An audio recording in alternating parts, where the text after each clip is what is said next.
go. You stepped in the box, now you're in the ring. Ain't no hugs here, you better take your best swing. Mike Hot, who wanna step in the flame? This ain't a debate, this a mind game. Facts type lies, get left in chain. One wrong word, get slapped out your name. This ain't TikTok T, this a war zone talk. No script, no filter, no safe walk. Bring stats will get scrambled like a glitch. I got fire in my mouth like I came from the pit. Hey, Step in if you dare. Truth hit hard like a punch in the air. Ain't no rules, no plan, no script. One wrong move, get cooked real quick. No cap, no shield. Better know your stuff or you get revealed. Hey.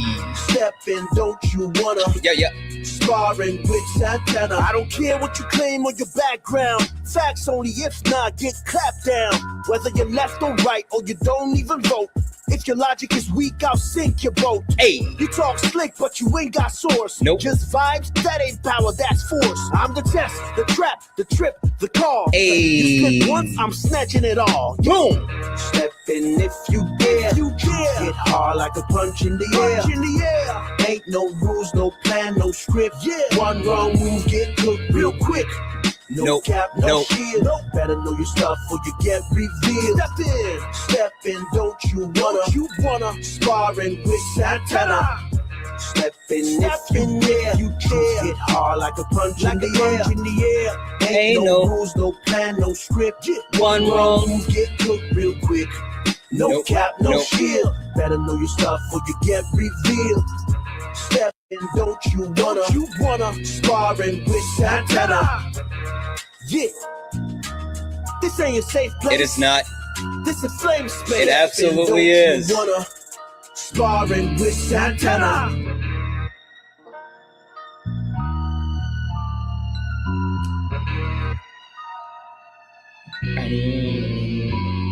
Guys, welcome back. We are back. This is Sparring with Santana. One-on-one debates with Trump supporters or anyone that disagrees with anything on the background. I am Santana. Guys, if you are a Trump supporter or disagree with anything on the background, get in the box. We are only looking for some debates. Please do not request up if you are not a Trump supporter. We're not talking to friendlies. We're only looking for some debates. If you are a friendly, tap the screen, share the live, send your daily heart me. Keep knocking out the daily gift goal. It's the little 1 cent gift goal. Right now, it's the pink heart puffs. If we can knock those out a couple of times, it will help push us out to the FYP. I am looking for some debates because it's time to end this war. What's happening between the U.S. and Iran? It's horrible. And the only way that we can stop it, the only way that we can fix it is by doing it's very, very critical that we do these things. First and foremost, we have to remove the U.S. presence from the global stage. That has to be done. It has to be done. Next thing, we have to cut all ties with Israel. Simple, easy. Let's do it. We also have to actually ban any politicians that are insistent on being supported by AIPAC. Yeah. We need to remove all white men from power. Absolutely have to remove white men from power. Mark said, happy Trump Day today. 3 more years of. Hey, Mark, guess what? Bub? No one cares about you yip yapping in my chat. You don't get to yip yap in my chat. You must be new here. I muted you. But Mark, I sent you a request.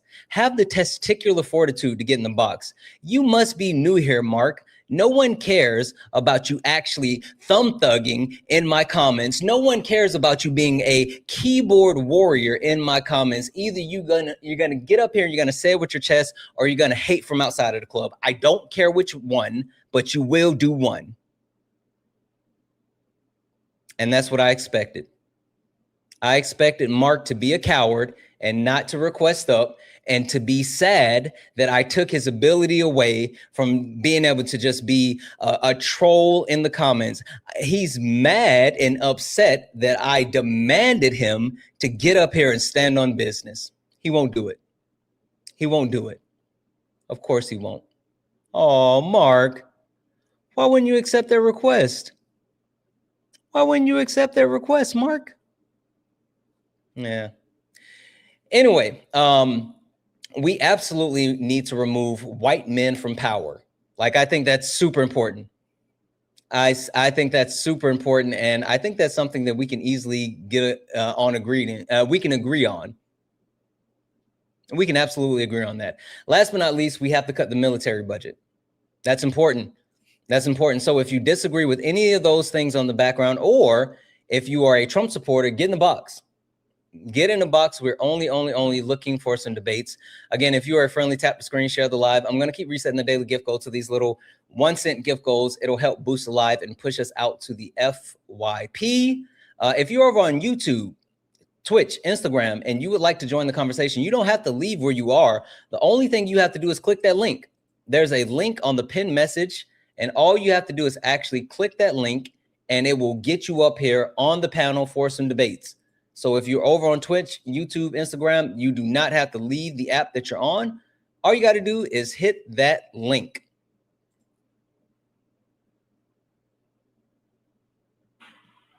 Hi, Billy. Are you a Trump supporter or disagree with anything on the background?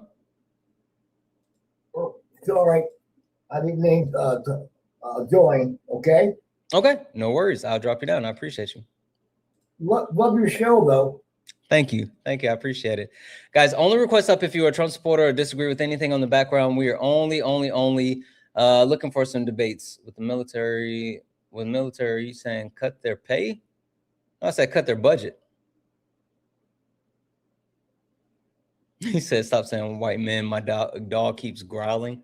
I'm sorry. I didn't mean to do that. Hi, are you a Trump supporter or disagree with something on the background? Hey, Santana, define a woman. Are you a Trump supporter or disagree with something on the background? So we can't define a woman?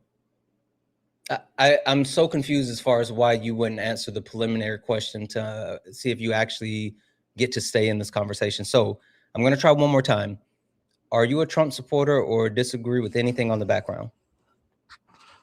Sure, man. We can go with that. I'd see it somewhat unjust to remove all white men from power. Okay, so okay. And just to verify, are you an American citizen? I am. Well, I have dual citizenship. Okay. What state do you currently live in? Well, I don't live in the US, but I'm from New York. I don't believe you. Question for you though. Well, that's fair enough, man. Yeah. Did you just come up here because you wanted to like lean into transphobia?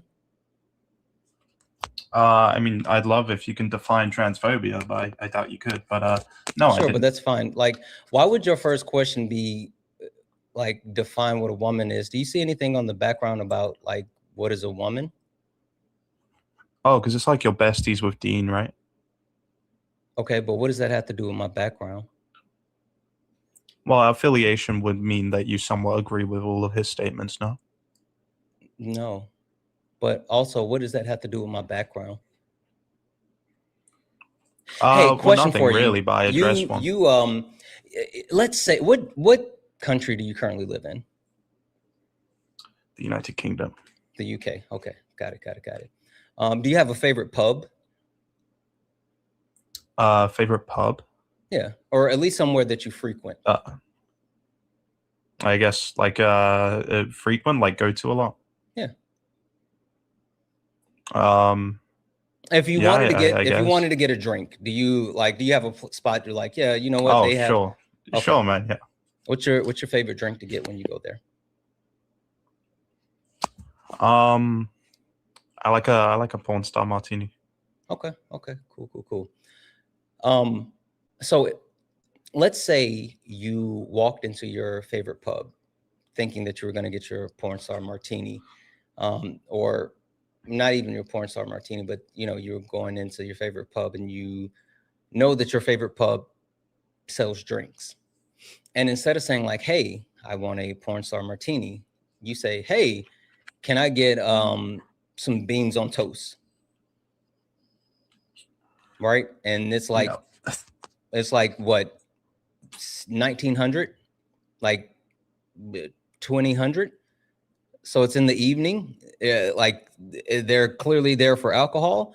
Would you walk into your favorite pub requesting food when you know they're only serving drinks? I mean, I would hardly call that food, but no, I wouldn't. Okay, perfect. So why would you come into my live where I clearly define the terms of my live? I have a graphic that I spent time making, like I made this, right? Like you don't see other graphics where people like have animation and all this other cool shit like that I have. Like I do that for a reason. Why would you come into my live and like completely disregard the graphics, completely disregard even my initial question, and then go into something that I wasn't talking about?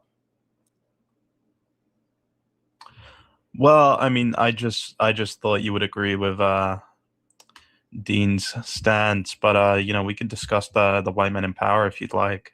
All right, but I It's mean, not too like late, of course. I'm not saying that your logic is flawed, right? That's not the point, because like if you're talking about people on the left, yes, while we are not, you know, a monolith, there's some shared values as far as people and their perspective on life and things like that. But the bigger question I have is like, why would you completely disregard what is currently happening in the moment to push forward with something that you want to actually talk about? Oh, I mean, I'm pretty rusty in debates. I most commonly debate this, so you know, it's sort of my strongest area. Okay, so you wanted to debate, but you specifically wanted to debate a topic that you had. Yeah, I suppose so. Okay, all right, don't do that. That's rude. Only request up if you're a Trump supporter or disagree with anything on the background. We're only looking for some debates. Only request up if you are a Trump supporter or disagree with anything on the background. We're only looking for some debates. If you are a friendly, tap the screen, share the live, send your daily heart. Me, I'm going to keep resetting the daily gift goal to these little 1-cent gift goals. It'll boost the live and pushes out to the FYP high. Are you a Trump supporter or disagree with something on the background? Yeah, I'm a Trump supporter. All right. Why do you want to cut ties with Israel? God said, I'll bless those who bless Israel, and I will curse those who curse them. Why cut the military budget? They need it right now. You're kind of shotgunning. Can we go one at a time? Sure, go ahead. All right. So first and foremost, what can I call you? Because I'm not going to say your username. Jill, they know who I am in your chat. Oh, what does that have to do with me? What, you can't read what's in your chat? They're all saying it's Jill. You can refer to me as Jill. Go ahead. You seem quite unpopular. Is that accurate? I'm very statement? popular. No, I'm very popular on here. But go ahead. Yeah. Got it. Well, you and I haven't met. Jill, do you know who I am? Oh, yeah, we met on Dean's Live. Oh, yes, we have. Oh, yes, we did? have. Yes, we have. You, for some reason, you seem very Jill's the goat. That's right, baby. What? You seem very like you didn't leave an impression. I don't remember you. Oh, that's okay. I'm the 65-year-old grandma on here. But can we talk about this up here on your? Sure. I was just saying how like you maybe you just didn't leave an impression. It's fine. Most people, if they have substance, they do. But okay, let's get into it. Jill, which point on the background do you? Well, I don't know why I wouldn't have left an impression. I beat your and friggin' Dean's and coins the day I was on there. He had to finally kick me. So that seems that would have made a little bit of impression. But okay, I digress. I don't care about the coin thing. I do care about the actual substance though. But like, just FYI, you do know, like, just because you beat someone in coins doesn't mean that you actually did anything of substance, right? Like yeah, like, I mean, I get coins, but also get, like, you know, people send donations to the pay links. They also like send super chats, and if you put like all that together, then you don't even come close. So there's a difference. I don't beg for money. I don't beg for money and gifts. They just give them to me. But go ahead. Who's begging for money? Wait, what do you mean begging? When you say, "Oh, give me fill this gift gold and you can send money in my bio," and just go ahead. Wait, so you mean if I say like Shane, W's in the chat for Shane for the $5 donation saying have a good stream. Yeah. Thank you so much for that $5 donation. Or W's in the chat for Ivan for the $1 donation saying, hey Santana, Jill just debated Johnny. Be very careful. She's prone to attacking Yeah, I'm good. I Thank got you, it. I know Matt. how to Thank wrangle. you guys. Thank you guys so much. I know how to wrangle people like this. Also, W's in the chat as well for Amber, who sent a $2 super chat to say Johnny is playing with the idea of banning her. Listen, you know what we do over here. And W's in the chat for Sanity, who But sent a $4. he already said he banned me and he brought me W's back in the- because he loves me. Go hey, ahead. Hey, Joe, you're going to have impulse control. We do impulse control here. So, like, no talkie why I talkie. W's in the chat for Sanity for the $4.99 super chat to say, no, Jill is not allowed on Dean and Parker's Live. Anyone but her can't handle this. She's not changing her mind. Well, good thing we're not here to change her mind. We're just here to dog walk her. So we'll do that, guys. W's in the chat for all the donos, though. If anyone else would like to support the live, you can do so. Cash App, PayPal, Venmo. Pay links and links are in the bio. Santana speaks for you. If you're over on YouTube, you can send a super chat and I will read that out. All right, Jill. Which point do you want to start with? Thank you, Bush Live, Leftist, Queen, Deleted, and Mattias. Thanks, you guys. Now what? Yeah, I'm going to start with why cut the budget, the military budget. Okay. The reason why there's a need to cut the military budget is because of the amount of spending that's occurring while also being wasteful spending. I think that due to the fact that we're in a constant state of conflict and we live in a military industrial complex or society, if we want to actually do anything that would help ease global tension and to reduce our overall conflicts around the globe, if we take a look at cutting the military budget, then it would help do those things. We understand that we have the largest military budget in the world, right? Donald Trump is advocating to push it from 1 trillion to 1.5 trillion. But currently we have the largest military budget, larger than the next 14 militaries combined, which 11 of those 14 are our allies and 1, India, we're friendly enough with. So we have 12 that we're at least friendly with. But even if you combine all of those other ones, we still have a larger budget. Even if you cut our military budget currently in half, we still have the largest military budget by 300 billion. And last but not least, there's a ton of wasteful spending. Love you, Wyatt. Earmarked the fact that Pete Hegseth had to find a way to spend $93 billion in the month of September just to come close to meeting the military budget. So that is the premise that I am standing on as far as cutting the military budget. Well, I feel like this. President Trump, he's our leader. He's our commander in chief. He knows what we need right now, and they need to deliver on it. Okay, so you didn't address anything that I said, and you also didn't say anything of substance. Can you please respond directly to the points that I gave as far as why it's necessary to cut the military budget? It's not necessary to cut it. I don't feel it's necessary to cut it. Oh, yeah, no, I understand the fifis in your tum-tum. We're not talking about your fifis. We're talking about you directly responding to the things that I said. So if you don't mind, I laid out multiple reasons why I think it's pertinent for us to actually cut the military budgets and the positive impacts that it would have. Can you please directly respond to those things? Well, you're including other people. I for real, thank you. You're including other people that are friendlies with us. No, we're sticking to ours and our budget. Don't be adding anybody else. Okay. What did I say they're about not cutting the helping us military right now. budget in Anyway, half? they're not helping us. They're not helping us. They're not Hey, coming Jill? to help us right now. What? Jill, what did I say about what would happen if we cut our current military budget in half? I'm 65, so you got to give me a break. Say it again. Sure. I need you to lock in for me, though. One thing that I said was that if you take our current military budget and cut it in half, we would still have the largest military budget in the world by $300 billion with a B. So even if you didn't want to rely on our allies, which it is important to have allyship on a global scale, even if you didn't want to rely on our allies, we could still have the largest military budget in the world by a massive gap, even if we cut it in half.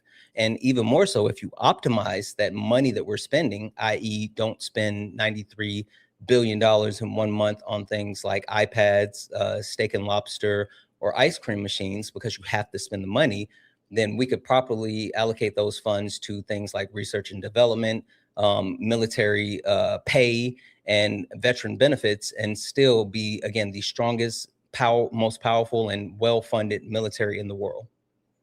I don't want to touch that budget. Leave it alone. Just add to it. Just we need to keep it where it's hear at. you, but you're not directly addressing the things that I said. I gave you actual tangible things. I gave you substance. Even if we would, even like you said, even if we would cut it in half, I don't want to cut it in half. I want to build more onto it. I want to keep what we've got and then and add to what we need to right now. Sure, I understand I understand that's your actual position, Jill. That's not my qualm.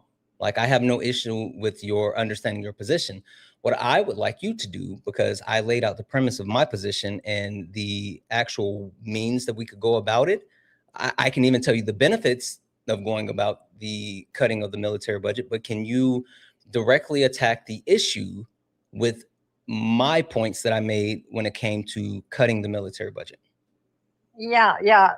Like when Democrats look at the money they wasted that we could have had with friggin' seeing if frogs were gay or not. Give me a friggin' break, or all that bullshit. Using some kind of friggin' bugs to eat beagles' faces off. I mean, come on. You all have nothing to say about that money being wasted. Hey, Jill. What? The military budget has nothing to do with Republicans nor Democrats. The military budget is something that has continued to increase under every single president.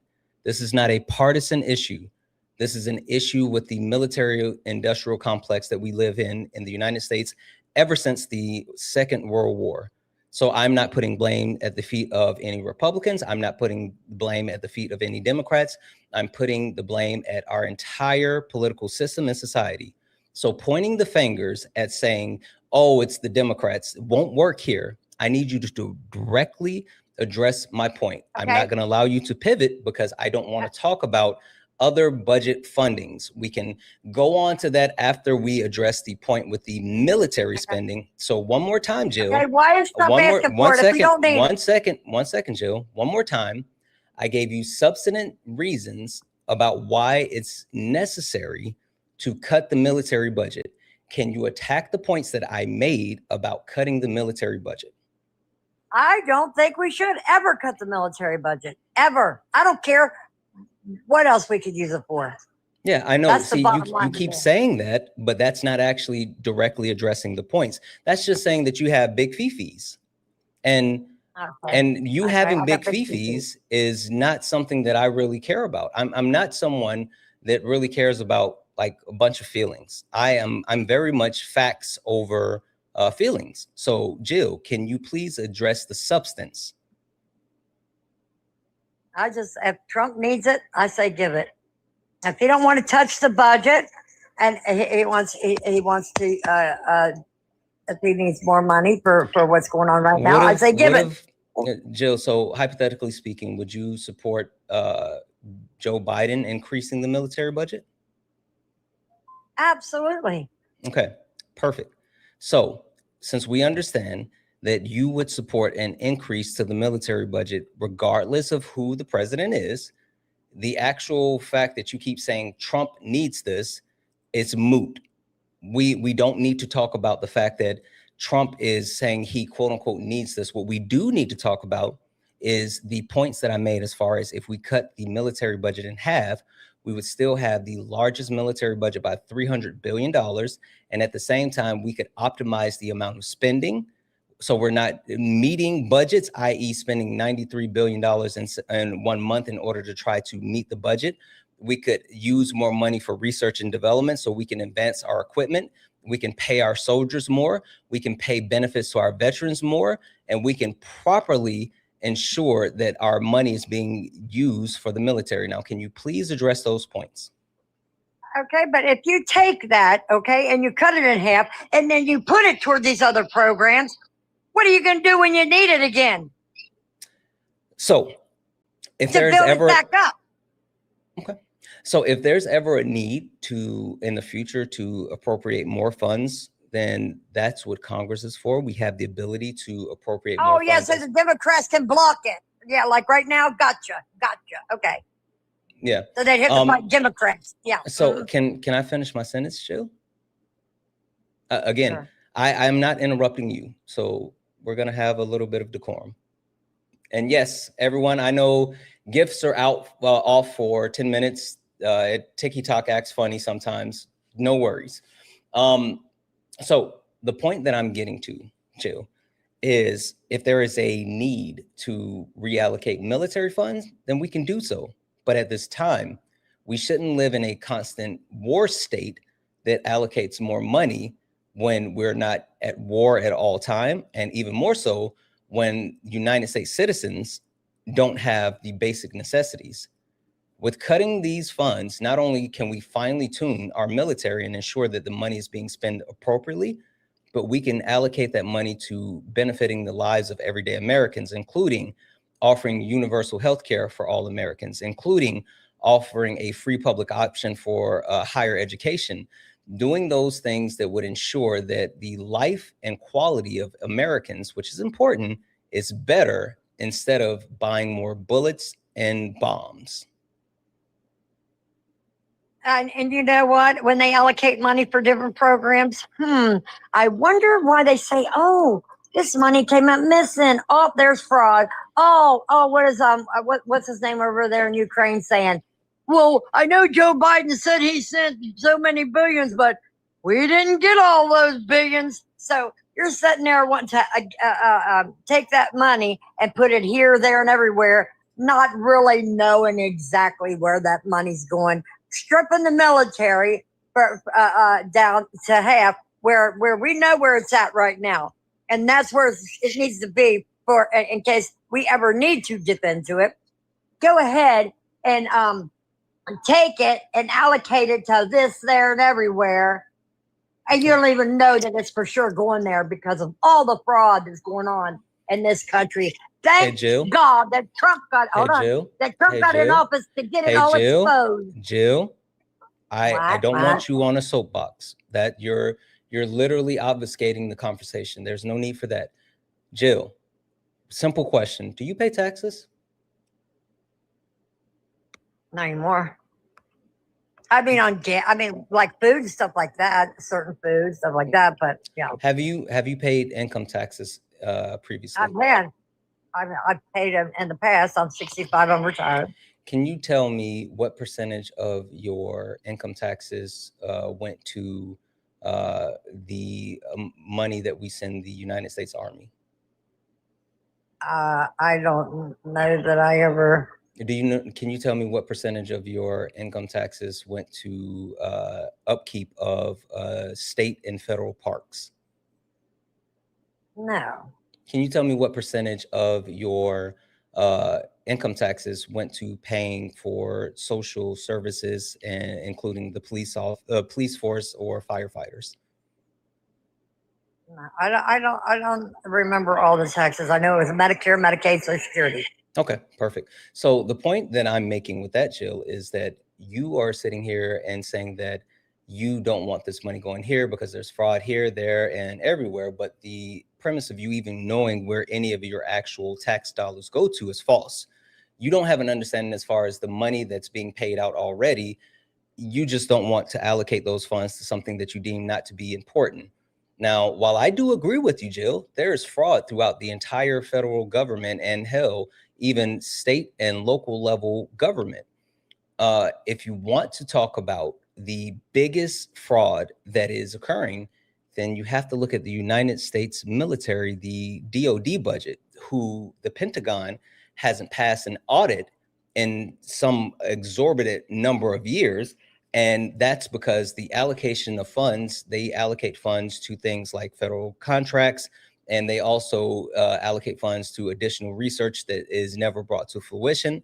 So the point that I'm making is that the money that is something that you have a concern about, something that I have a concern about with fraud, the fraud is happening within our military budget. And Jill, if you want to actually address the fraud, then we should be addressing the military budget. Right, Jill?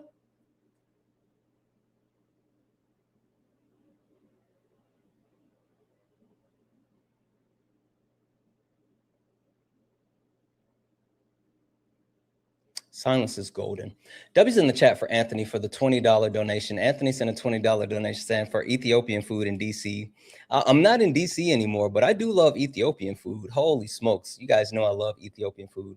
W's in the chat for Keith for the $3 donation saying, Santana, I support you 100%. Jill is very rude and obnoxious. I can see how she's always talking over the host and for anything else. It's okay. We got her.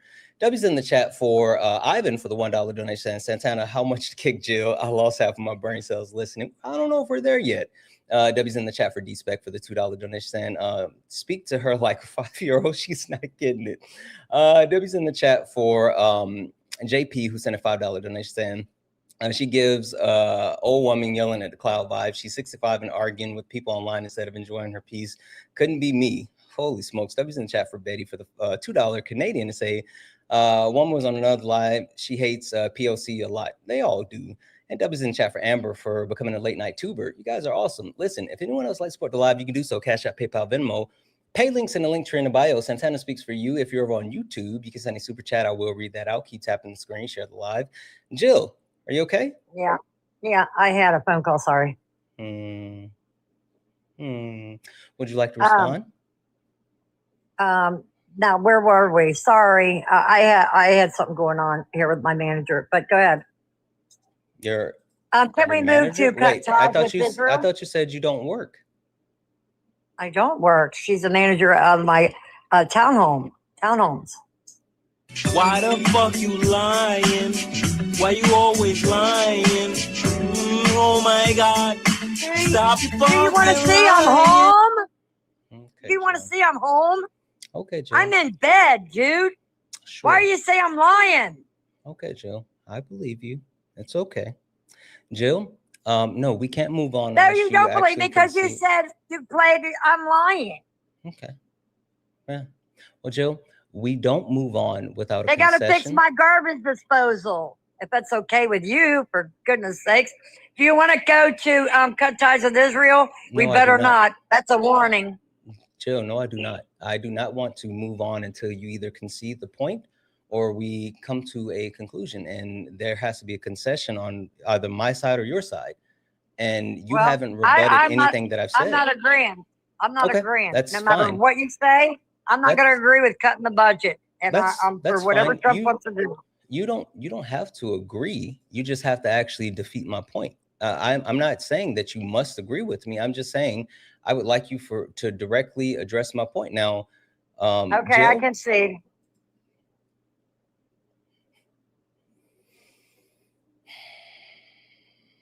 Okay. All right, Jill.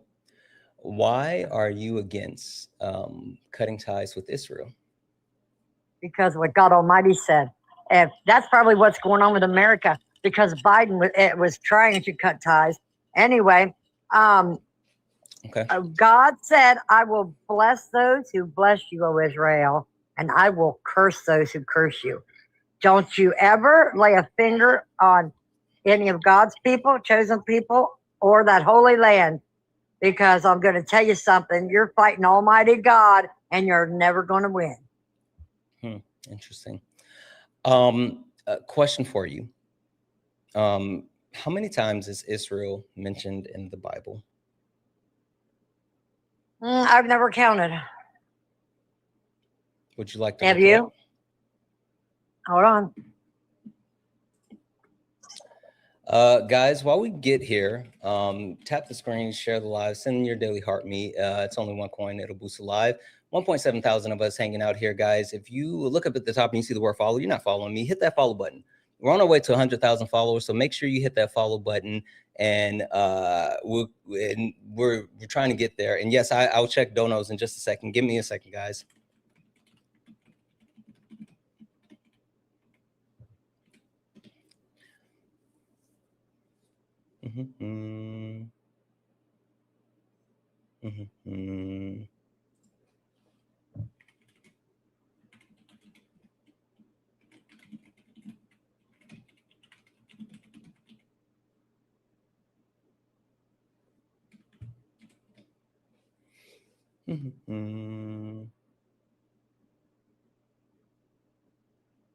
Oh, she left.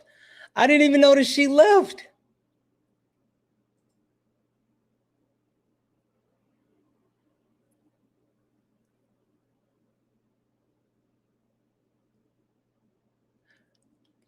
She's back. It might have been a mistake. It might have been a mistake.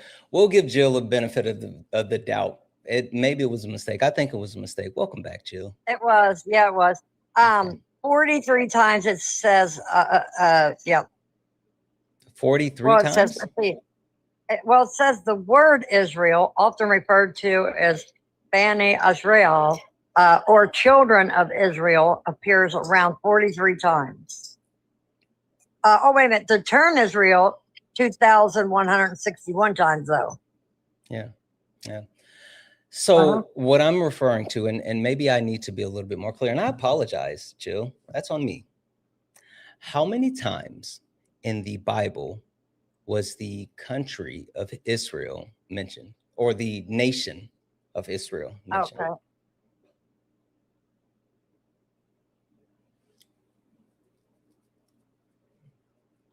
Debbie's in the chat for D. Graham, who sent a $5 donation saying, hello, Santana, for when you get there, $5 for a permaban. I don't know if that's going to be necessary. Debbie's in the chat for Tess for the $20 donation saying, imagine what 400 billion can do, can be put towards taking care of unhoused vets, funding the VA, and so much more military help, not military budget. I agree. Debbie's in the chat for Steph for the $1 donation saying, Jill monologues are a perfect example of this could have been an email. That is a fact. Debbie's in the chat for the donos. Debbie's in the chat for Blue Bonnet for the $2 super chat to say, I don't think anyone could be quiet, I didn't think anyone could quiet her. Yeah, you know, it happens. It happens to the best of us. Couldn't be me, but it happens. Jill, did you find that information? Well, there's different numbers. It says the country, the nation, Israel, mentioned 2,507 in the Hebrew Old Text. The word Israel mentioned 2,362 times in the Bible. Then another says, what does Israel mean in the Bible? 2,284 times in Hebrew scripture. So there's different numbers. Why? Yeah, don't worry about it. I'll clarify for you. So Jill, the actual land of Israel, the nation, the country, never mentioned in the Bible. Now, when there's multiple references to like the origin of the name, there's also mentions of the children of Israel and different iterations along those lines. But Jill, do you want to take a guess as far as when those were added to the Bible? I don't know. Roughly between the 10th and 6th century, right? So even with the actual creation of the Bible, the idea of Israel, the nation that we're talking about, wasn't in the Bible. And so to perpetuate the idea that there's a need for the Bible, the need to protect the ties or the country of Israel, it's not based off of religious text, because not even the Bible speaks to any type of preservation of Israel, and it's just propaganda that's being pushed. Now, if you're talking about the people, then yeah, we should absolutely protect the people, but I think we should protect all people, not just the Israeli people. Thank you. We're trying to protect those over there in Iran as well. So yes, because he unalived 40,000 of them. Yeah, I told him. What does that have to do with cutting ties with Israel? And you're now talking about Iran, but we haven't mentioned Iran. We're only talking about, I don't have Iran. No, you said help other people. I know, but you said we should help other people, and I said exactly, just like Iran. But go back to Israel now. I'm saying I believe that we should actually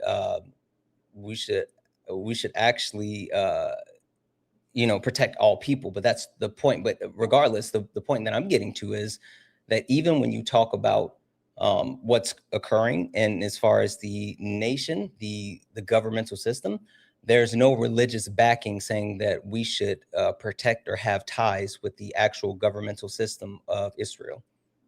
What does it say in the Bible when it says, I will bless those who bless you, Israel, and I will curse them who curse you?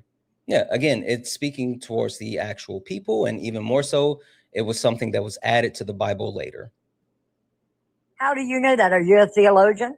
Oh, no, I'm not. I just read. Literally, there's multiple detailed studies and breakdowns, including the United Church of Christ. They did an actual breakdown of when it was added. The first mention, this study talks about the actual nation that was first mentioned. It was established in the 19th century, and then it talks about when it was added. And also, hey, Jill, question for you. How long has Israel been a country? I knew that a while back, but I forgot. Sure, no worries. Israel has been a country for just about 77 years. It was proclaimed a country on May 14th, Oh yeah, 1948. well, wait a minute. Okay, yeah, 1948. It was rebuilt then, but prior to that, it was established when. There was no established country of Israel prior to that. Yeah, because it was raised up again, like God promised them, and it was raised back up. No. Before that, it was all Palestine, right? I mean, like the only reason that it was declared to be Israel because in 1948, like the actual people colonized the land after sharing the land, which the people of Palestine openly shared the land.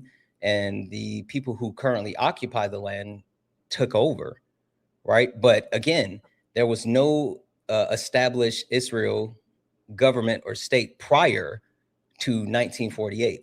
So, hey, Jill, if this country didn't exist until 1948, and the King James Bible is old, way more old than 77 years, why is it that we would be talking about something that didn't exist when the Bible was written, and even like mentions of it was added to the Bible later? How do you know it was added to the Bible later? You're just thinking that. No. I'm telling you. Where was Jesus born? Oh, wait. Don't. In the Holy Land, run. Jerusalem. 1 second. Don't run. You said, how do I know that it was added? I told you there is multiple studies that break down the actual changes and iterations of the Bible. And there's a study that was completed that talks from the United Church of God that talks about when the actual nation of Israel, the terminology was added into the Bible. So I'm not guessing, I'm telling you, theologians have studied this. Well, there's other theologians that no, they're saying it's totally different. So who do you believe? Can you give me one? And Jesus. Can you give me one? No. Hold on. Okay, hold on. No. Hold on. I'm getting it. I gotta look for it. That's fine. I gotta look for it. Go I ahead don't and take know your it time. off the top of my head. It's okay, Jill. It's okay. Go ahead and grab it. I just don't want you to go too far away from it before we get that. So take your time. Go ahead and grab it. I'm gonna say thank you to a couple of people, and then I'll give you the time that you need. So no rush. W's in chat for Melissa. Melissa sent a $5 donation saying, thank you for calmly speaking facts and logic to those who show up with none. I think that's how we defeat it, right? I used to work in customer service right out of college, and I used a technique that I call turtling, right? And turtling was when a customer would call in and they would be so hot and angry. They would like, oh, my bill is so high and da-da-da-da-da-da. And the thing that I realized is that people can't meet you up here with their energy if you're down here. So if they're yelling and they're here, but you're always here, there's no way that they can stay here. At some point, they have to bring it back down because you're not meeting them where they are. And by the end of the call, when I finished speaking with them, I would do what I, again, call turtling. I would take them, I would flip them on their back, I would spin them around. And by the end of the call, they were like, hey, Santana, you know what? You're absolutely amazing. Thank you so much for helping me today. Thank you.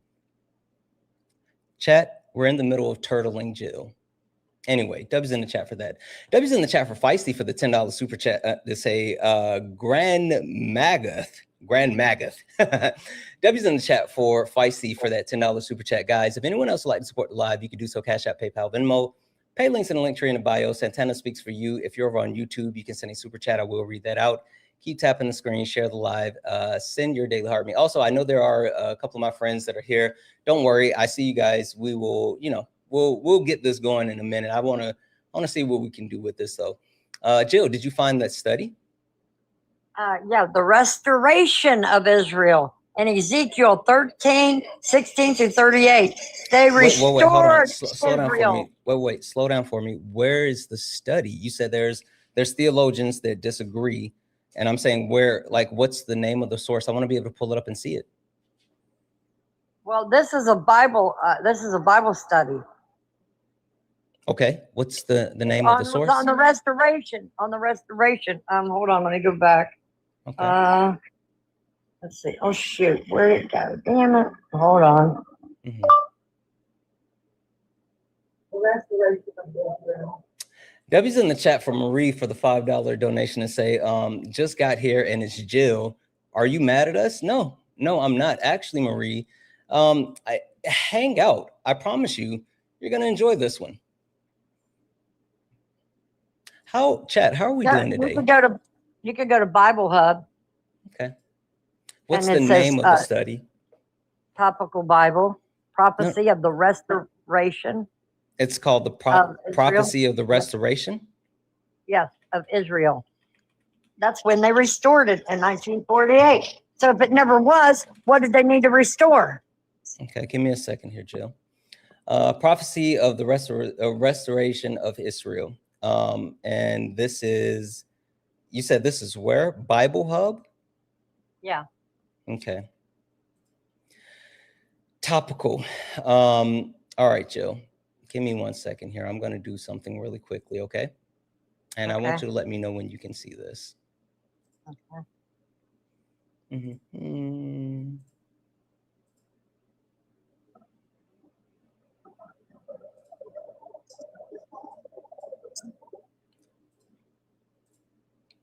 All right, and I'm gonna do that. Boom. And then we're gonna make this bigger. That's what she said. All right, Jill. Got it on the screen. What are we looking at? That says, yeah, the Encyclopedia of the Restoration of Israel. Sure, tell me where to look. Well, what I'm asking you is if it never was, why did they have to restore Israel? If Israel has never been, why do they have to restore it again? Well, that's the question I have for you, Jill, because I don't know anything about it, but I'm willing to accept it, Jill, if you can just show me where it is. Well, I mean, why can't you answer that simple question? But I don't have the question, the answer, Jill. That's what I'm saying. I'm allowing you to actually tell me, like, Jill, I'm not pushing back on you. I'm not saying you're wrong, Jill. I'm just saying I've never seen that before and I'm willing to accept it. I just need you to actually prove it. The prophecy of the restoration of Israel is a significant theme in the Bible, reflecting God's where are you reading it from? Oh, you're reading from the actual top. Okay, go ahead. With his chosen people, Israel. His chosen people. I told you they were his chosen. Jesus came as a Jew. The prophetic theme is woven throughout the Old and New Testaments, highlighting God's promise to restore Israel both physically and spiritually after periods of judgment and exile. Okay, let's stop there for a second. So, Jill, you remember how you and I talked about the fact that there are multiple mentions in the Bible talking about the terminology, the people, and different iterations, but not the actual nation? Yeah. Okay. So we talked about that, and even the topical encyclopedia talks about the actual people, right? And it talks about restoring Israel, the people, physically and spiritually. So this is something that, yes, it is absolutely mentioned in the Old Testament and the New Testament, because the actual names that they spoke to as far as the people has been something that's listed. So this still doesn't specifically speak to the nation of Israel. Can you show me where this specifically speaks to the nation of Israel? He destroyed Israel. Okay, let's see. Can you show me where they specifically talk about the actual nation, the nation, the governmental structure, The actual. Oh, okay. Here we go. Right here. Just go down just a little bit. The restoration of Israel is prominently featured in the prophetic books of the Old Testament. Okay, got it. The prophets, speaking under divine inspiration, conveyed messages of hope and future restoration to a nation often beset by disobedience and exile. There it is, the nation. Wait. Where do you see that? Because I'm looking here, and it says the prophet speaking during these time of national crises and exile. Where do you see anything about the nation? Go down under Old Testament foundations. That's where we are, Jill. It's on the Oh, screen. there you go. Okay, Can you see the screen? Oh, okay. I've been putting this on the screen so we could all read along with you, Jill. Hold on, yours is saying something different. Well, Jill, this is your source, Jill. This is Bible Hub, and I typed in the prophecy of the restoration of Israel, and we put it on the screen so we could read along, Jill. And the words that you're saying aren't actually listed on the screen. Oh God. Okay. Well, I can show you mine. I can turn my camera on and show you what I got. Why would your site have something? You said it's on Bible Hub, right? It's on Bible Hub, yeah. And it's the prophecy of the restoration of Israel, right? Yeah. And the first part you had was right. Go down to Isaiah right underneath that. See if it's the same thing. Well, but you just wait. We literally just read this, right? And then we're like the words that you were reading. There were words here, but you added some words, Jill. No, here again, I see this right here. I see national crisis, but I don't see anything about a nation, Jill. You don't? Here, put me on the big screen there, big fella. Put me on the big screen, big fella. Come on, big fella. I'm going to show you the big screen, big fella. Right there it is, big fella. Okay. So that means that you probably pulled up something your own way. You didn't do exactly what I told you to, and that's why you don't see this. What does that say there, buddy? Hey, Jill, is this Facebook? Future restoration to a nation often beset by disobedience and exile. Wait, hold on. Slow down. Where the restoration of Israel is prominently featured in the prophecy books of the Old Testament. The prophets speaking under divine inspiration, coveted message, and hopes to restore future restorations to a nation often behest to the disobedience and exile. And that's under Old Testament foundation. Okay, Jill, I'm not someone to say that you're wrong. I'm just saying I don't see that. That's super interesting. Can you scroll up for me, Jill? Up. Yeah.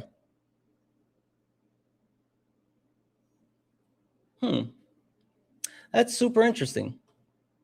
I don't see that, Jill. And like, again, I'm not saying that you're lying. I was just saying I don't see that, but how did you get there? Because the only thing that I did was open up the exact same thing that you told me to open up.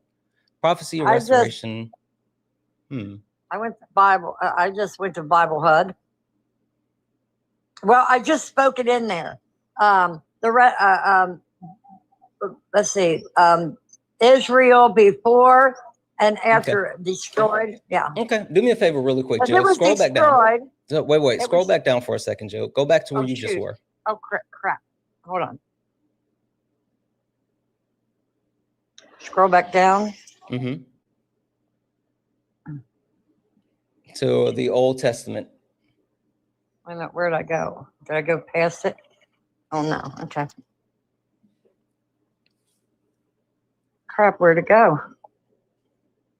The Old Testament is at the top. Like that's one of the first ones up towards the top.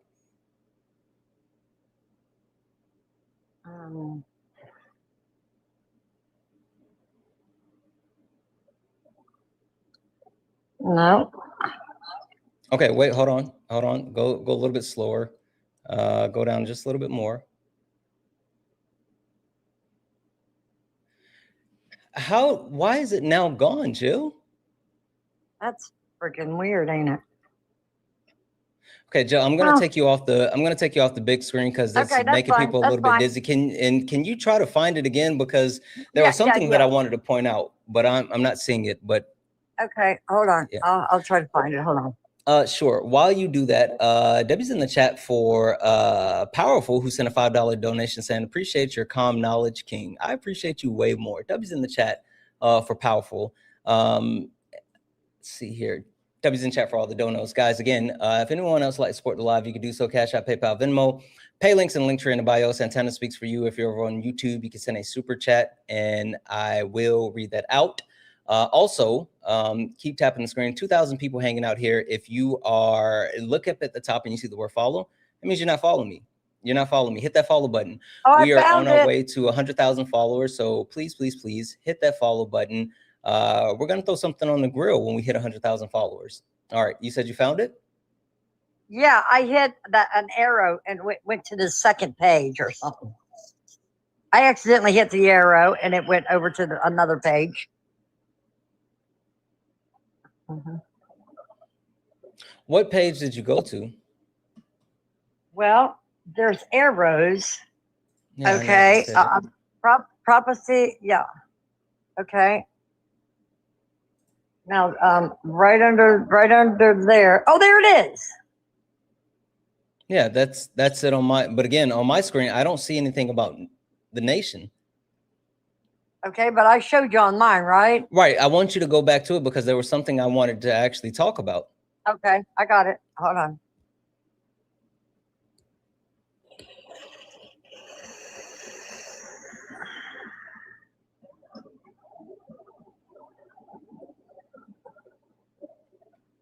There it is. Oh, someone just made a really good point, Jill, with the actual version that you're looking at. Second here. Because this is looking at Isaiah 11:11, right? Let's do this really quick. Yeah, Isaiah 11:11 and 12. Okay, perfect. Click on the drop down at the top where it says Bible. Okay, hold on. What is yours currently set to? Back it up just a little bit. Bible. Oh, okay. All right. Perfect. Go back. I want you to go back down to where you were. I want to show you something really quick. Okay. Okay.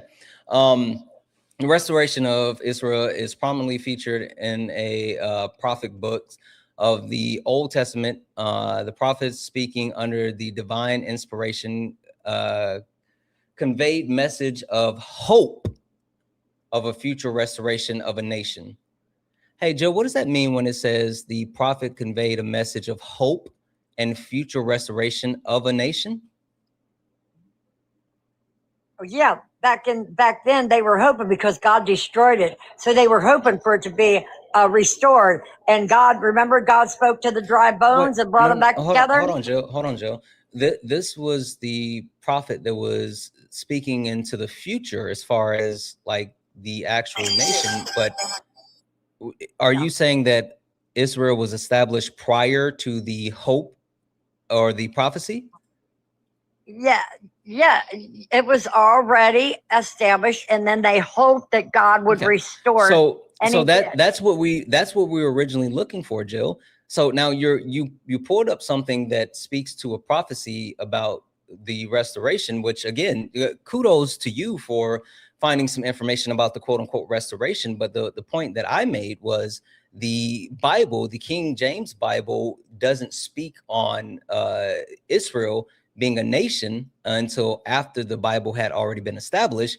And then even more than that, we don't have any type of historical data that shows us anything prior to 1948. So the question I have again, Jill, is do you have anything that actually documents Israel, the nation of Israel, being formed prior to that, even that text that you just found with the prophet?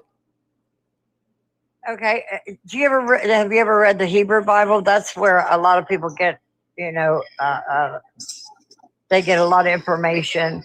Is that where you get it from?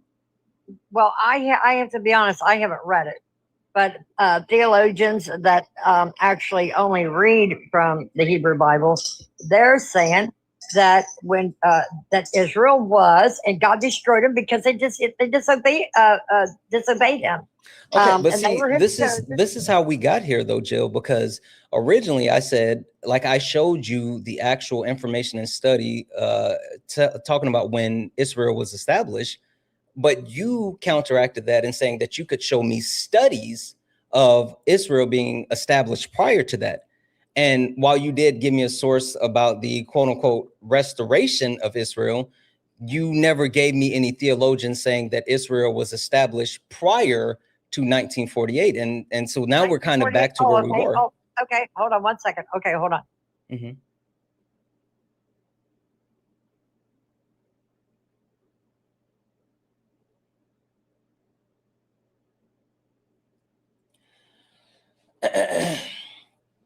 W's in the chat for Shane. Shane sent a $5 donation saying, ask Jill how many phones she has. I've heard about the phones. W's in the chat for Jill. Again, if anyone would like to support the live, you can do so. Cash App, PayPal, Venmo. Pay links in the link tree in the bio. Santana speaks for you. If you're over on YouTube, you can send a super chat. I will read that out, guys. What I will say is, if you guys are new here or you don't really understand what's happening, just an FYI, I'm your favorite debater's favorite debater. You don't have to believe me. All you got to do is take a look at the people that come hang out with me. You don't have to believe that I'm your favorite debater's favorite debater. But I will say, check my resume.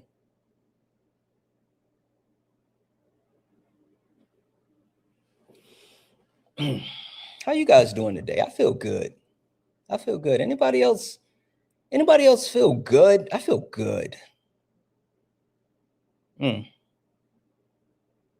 What a time to be alive.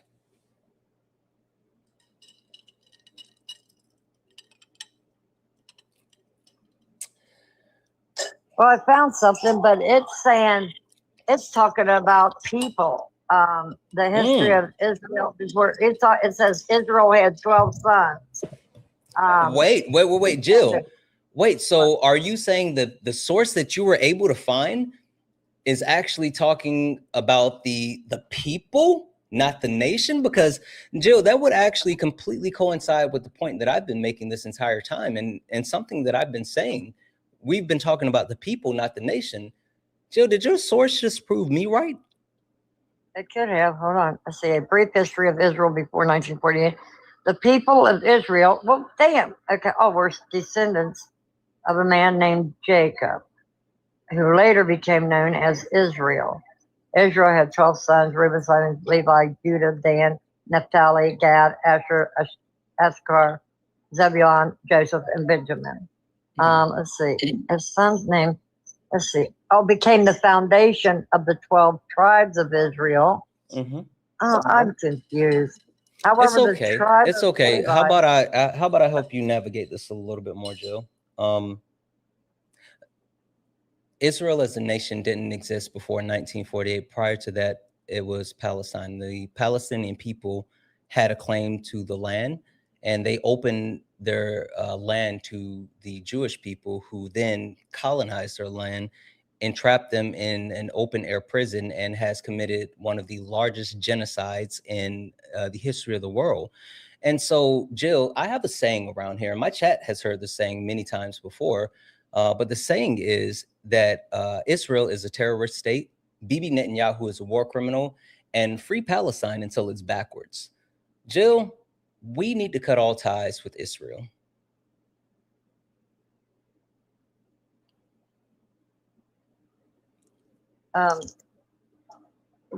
Well, why does Jesus say he's going to come back and Jerusalem is the Holy Land? And that's why they're fighting over it so bad. And he even says every nation, including America, will go against Israel. And it's the smallest country in the world. But guess what? They're going to come out on top. How much you want to bet? Because Jesus was baptized in the Jordan River there. That's his holy land. And I'm just saying, you guys, I wouldn't mess with it either way. Hey, Jill, I'm going to say something, and it's going to knock your socks off, but I need you to hear this. And Jill, it's going to make you feel a little uncomfy, but I want you to sit with it, okay? You ready? Okay. Yeah. Jesus was a communist. Was he? How you know? How you know? Simple. Jesus believed in traveling the land, sharing and feeding people. Jesus actually believed that worldly possessions weren't the end all be all. Hell, Jesus even said, give Caesar back what is Caesar's, speaking as far as like the collection of taxes, right? Jesus quite literally believed in ministering to others and helping others. Jesus was a communist. So how is he a communist? By just helping others, try to get him saved for heaven?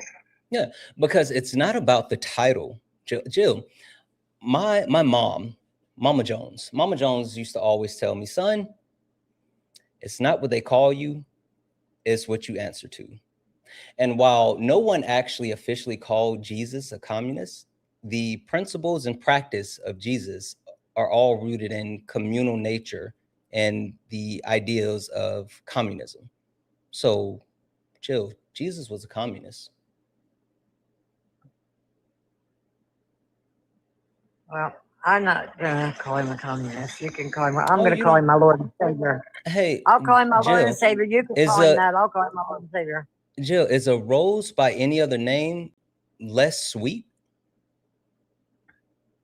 No, Okay. but So- it's got thorns, though, honey. It's Yeah. got thorns, though, too. It does. And so we don't have to label him, but we do have to. Hey, Jill, what does the Bible say about judging Christians? How do you judge a Christian, Jill? Righteously, And by what? but you gotta make sure Wait. you And by don't what? have And by any what, logs Jill? in your eyes. You gotta Jill. make sure you don't have any sin in your But life if you want to Jill- condemn somebody else. Jill, but they're judged by what? By the fruits. Exactly. Hey, Jill, I got a question for you. You seem like would you call yourself a good Christian woman, someone who tries to live righteously and actually live as Jesus would live?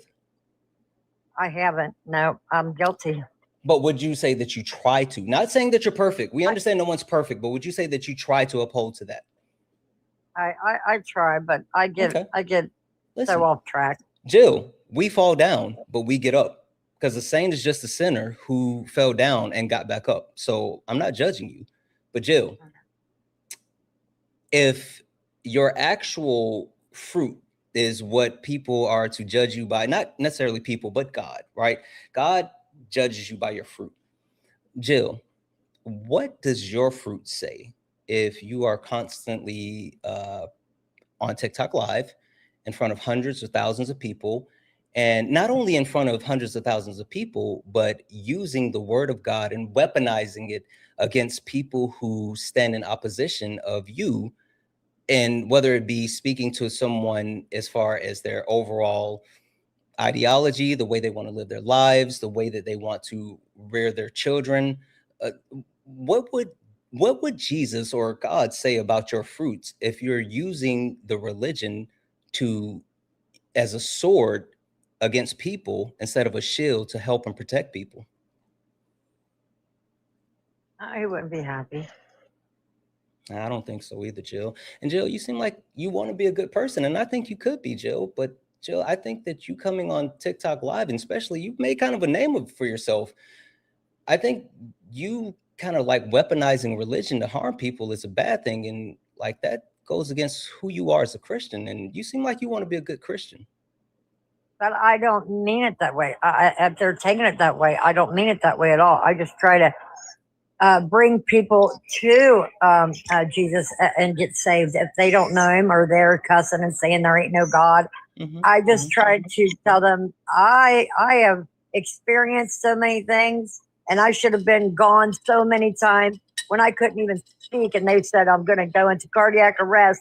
I couldn't move my body. My body was dying and I could only in my mind say, God, please give me one more chance. I'll never do that again. And my body started coming back to life. Freak the nurses out, freak the doctors out. They go, what happened? You know, because when I could finally, my body come back to life, I could finally speak and start crying. And I told them what happened. They go, yeah, that was a miracle, because they had to part me. They Jill, said my heart was beating so fast. Jill, I was going hey to do it. Jill, What? you experienced a miracle. You're telling us that you actually had the hands of your Lord rest upon you and say, not now, not yet, Jill. We got more work for you to do. You said that you experienced that miracle. Jill, do you think that God would want you to go out and be harmful to your fellow man and woman after giving you that miracle of life? No. And that's why I'm down on myself. I think that's why I'm depressed a lot too. And I'm angry at myself a lot. And I'm hurting my own testimony sometimes when I get angry and start yelling and stuff like that. It's like I'm trying to, I should do it in love, try to bring people, but I don't see it much time left. I see so many signs that have been fulfilled. It's like I'm wanting to hurry up and get as many people brought to the Lord before he comes. Well, I'll say this, Jill. The one thing that I know, right, is that if you want to reach someone, then you reach them with kindness, Jill. There's something people always like. I was told this one time and I took this to heart. People may not always remember the things that you do or the things that you say, but people will never forget how you make them feel. And Jill, when you came in here, your presence made people feel not too good, right? The idea of you being up here before I didn't even start talking, there's a lot of people that weren't happy and they didn't feel good about you being up here. And they even said, hey, Kicker Santana, they tried to start a kick fund for you. And I said, no, I want to talk to Jill. But Jill, that speaks to the way that you're making them feel. And I know you said that you don't intend to do those things, but intent only matters to the person that's doing it. And whether you intend to harm someone with your religion or not does not negate the fact that you are harming people with your religion. And even more so, you're making God unhappy. And if you want to actually be someone who hopes to see the gates of heaven, if you hope to see whatever afterlife you believe in, then you should be working today to ensure that you're securing your space in heaven, your place in the mansion in the sky with the white robes, and every day is Sunday.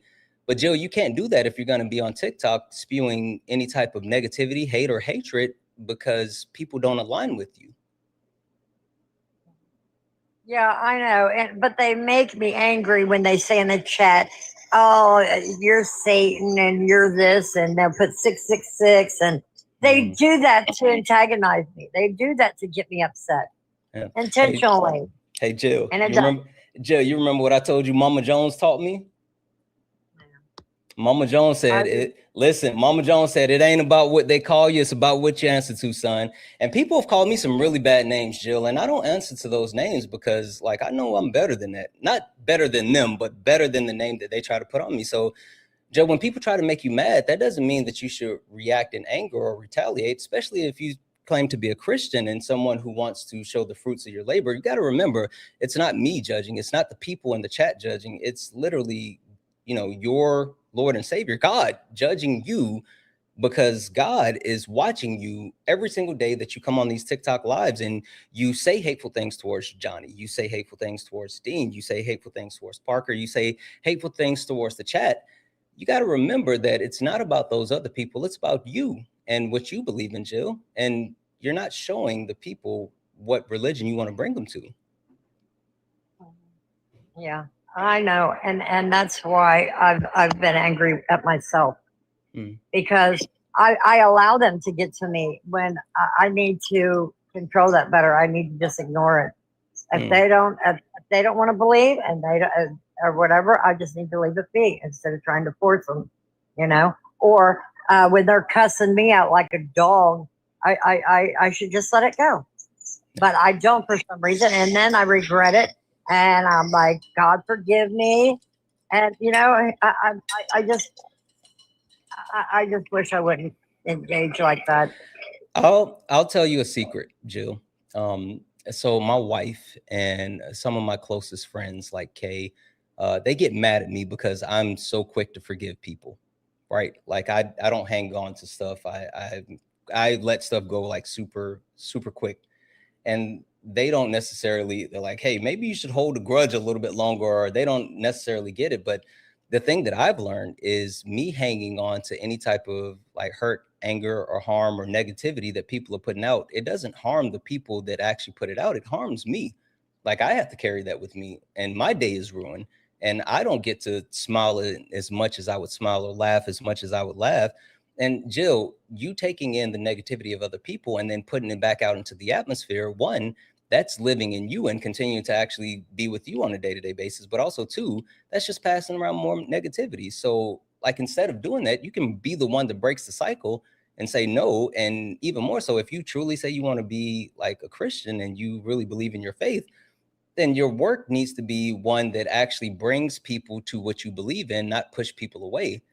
Like, we got 2,000 people listening to us right now have this conversation, Jill, and this is an opportunity for you to do something good. But you also now have 2,000 people who have heard your story, who understand you more. And that means you have 2,000 people that are going to hold you accountable. And more than that, Jill, I'm going to hold you accountable because I know for a fact that you're better than the things that you've been saying online. So anytime that I see you from now on, Jill, I'm going to say, hey, you got to remember to be better because you want to be better, right? Yeah, I sure do. Okay. Thanks. All right, Jill. No, I'm going to let you go. I appreciate you. All right. Thank you so much. I appreciate you. I'm going to follow you, Jill. Thanks. All right. Bye. Have a good one. Bye-bye. You too.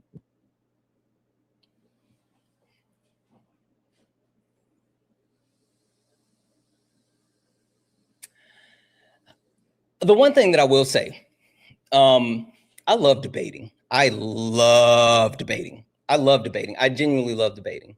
But for people that don't know, the first thing that I started doing before I debated was Late Nights with Santana. That is the love that I've always had. And Late Nights with Santana is a panel discussion. If you've never checked out Late Nights, check it out tonight. We're back, night 2, 10 p.m. Eastern, 7 p.m. Pacific. But that is the basis of Late Nights. Being able to have an actual conversation, make a human connection, and then move past that. What I will say is I'm not exactly sure if I overall changed Jill's perspective, but I will say that I think I cast a little bit of doubt, and hopefully with that little bit of doubt, that crack that started to create, we can have a breakthrough. I think that's possible. I think that's possible, chat. I think an actual breakthrough is possible. We'll see. Also, W's in the chat for you guys. You guys were literally like, you guys kept it together. I saw you. I read the comments. I saw what you guys were saying, and you guys followed pace. Listen, that's why I say I got the best chat on TikTok. You guys are the absolute best. Best chat on TikTok. Unmatched. Never lost. W's in the chat for you guys. I got a bunch of donos that I got to say thank you to, and I will say thank you in just a moment. But before we do that, I want to see if we can get anyone else up here for a debate. There's some people in the box. Only request up if you're a Trump supporter or disagree with anything on the background. We're only looking for some debates. Only request up if you are a Trump supporter or disagree with anything on the background. We're only looking for some debates. If you're friendly, tap the screen, share the live, send your daily heart me. It's only one coin. It'll boost the live, push us out to the FYP. Last but not least, if you look up at the top, you see the word follow. You're not following me. Hit that follow button. 2,000 odd people here. We only got, what, 101 new followers? I'm positive that there's more than 101 people that have not followed me. So please, please, please hit that follow button. We're trying to get to 100,000 followers. Please, please, please. I'm telling you, we're going to throw something on the grill. Listen, what you want? You want some ribs? You want a steak? You want a burger? You're a vegetarian. You want some corn? Hit that follow button. And when we throw something on the grill, I'll hook you up with a plate. Hi, are you a Trump supporter or disagree with something on the background?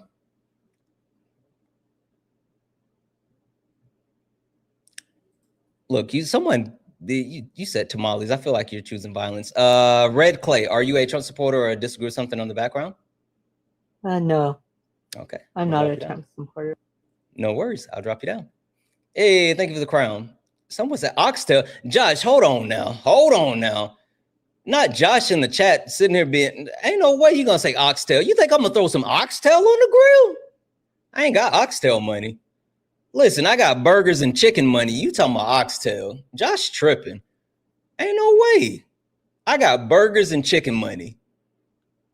Y'all are tripping. You say burn ends. Okay. Okay. I do fucks with some burn ends. I really do. I really do. Lamb? Ain't no way. Y'all so damn sedity. Ain't no, y'all sedity. You say lamb. Who got lamb money? Lobster. Oh, y'all are tripping. Ain't no fucking way. Y'all are tripping. I don't know what y'all think this is. I don't have that type of money. Boy, y'all playing in my face. A barbecue chicken. I can do some barbecue chicken. Premium steak. Oh, surf and turf. You guys are tripping. Ain't no way. Hi, are you a Trump supporter or disagree with something on the background? Kobe beef? Filet mignon? Oh, you guys are tripping. K-Bass, are you a Trump supporter or disagree with anything on the background? Wagyu? Boy, who in the fuck do y'all think I am? I'm gonna have to grift a whole lot harder if I'm gonna throw any of that on the grill. I ain't made that type of grifting money yet. Let me grift a little bit longer and maybe I can get there. Hi, are you a Trump supporter or octopus or disagree with something on the background? I just have a question. Are you a Trump supporter or disagree with something on the background? Hello? Are you a Trump supporter or disagree with something on the background? I just have a question. Are you a Trump supporter or disagree with something on the background? Can you hear me? Yeah, I can hear you. Can you hear me? Yeah. Are you a Trump supporter or disagree with something on the background? Well, what do you mean by remove U.S. global presence? Oh, yeah. What does that mean? What do you? We can talk about it, but just to verify. So, are you saying that you think you disagree with that point, or are you a Trump supporter? I'm not a Trump supporter. I just might not agree with that. I just don't know what your input is on it. Okay, so that's what I'm trying to. That's fair. So the premise that I have as far as removing global presence is around the military presence that we have throughout the world. The United States currently has between 750 and 800 military bases through every country throughout the globe. And so the point that I'm making is I think that there is absolutely a need to have our allies back and to be able to provide defensive support.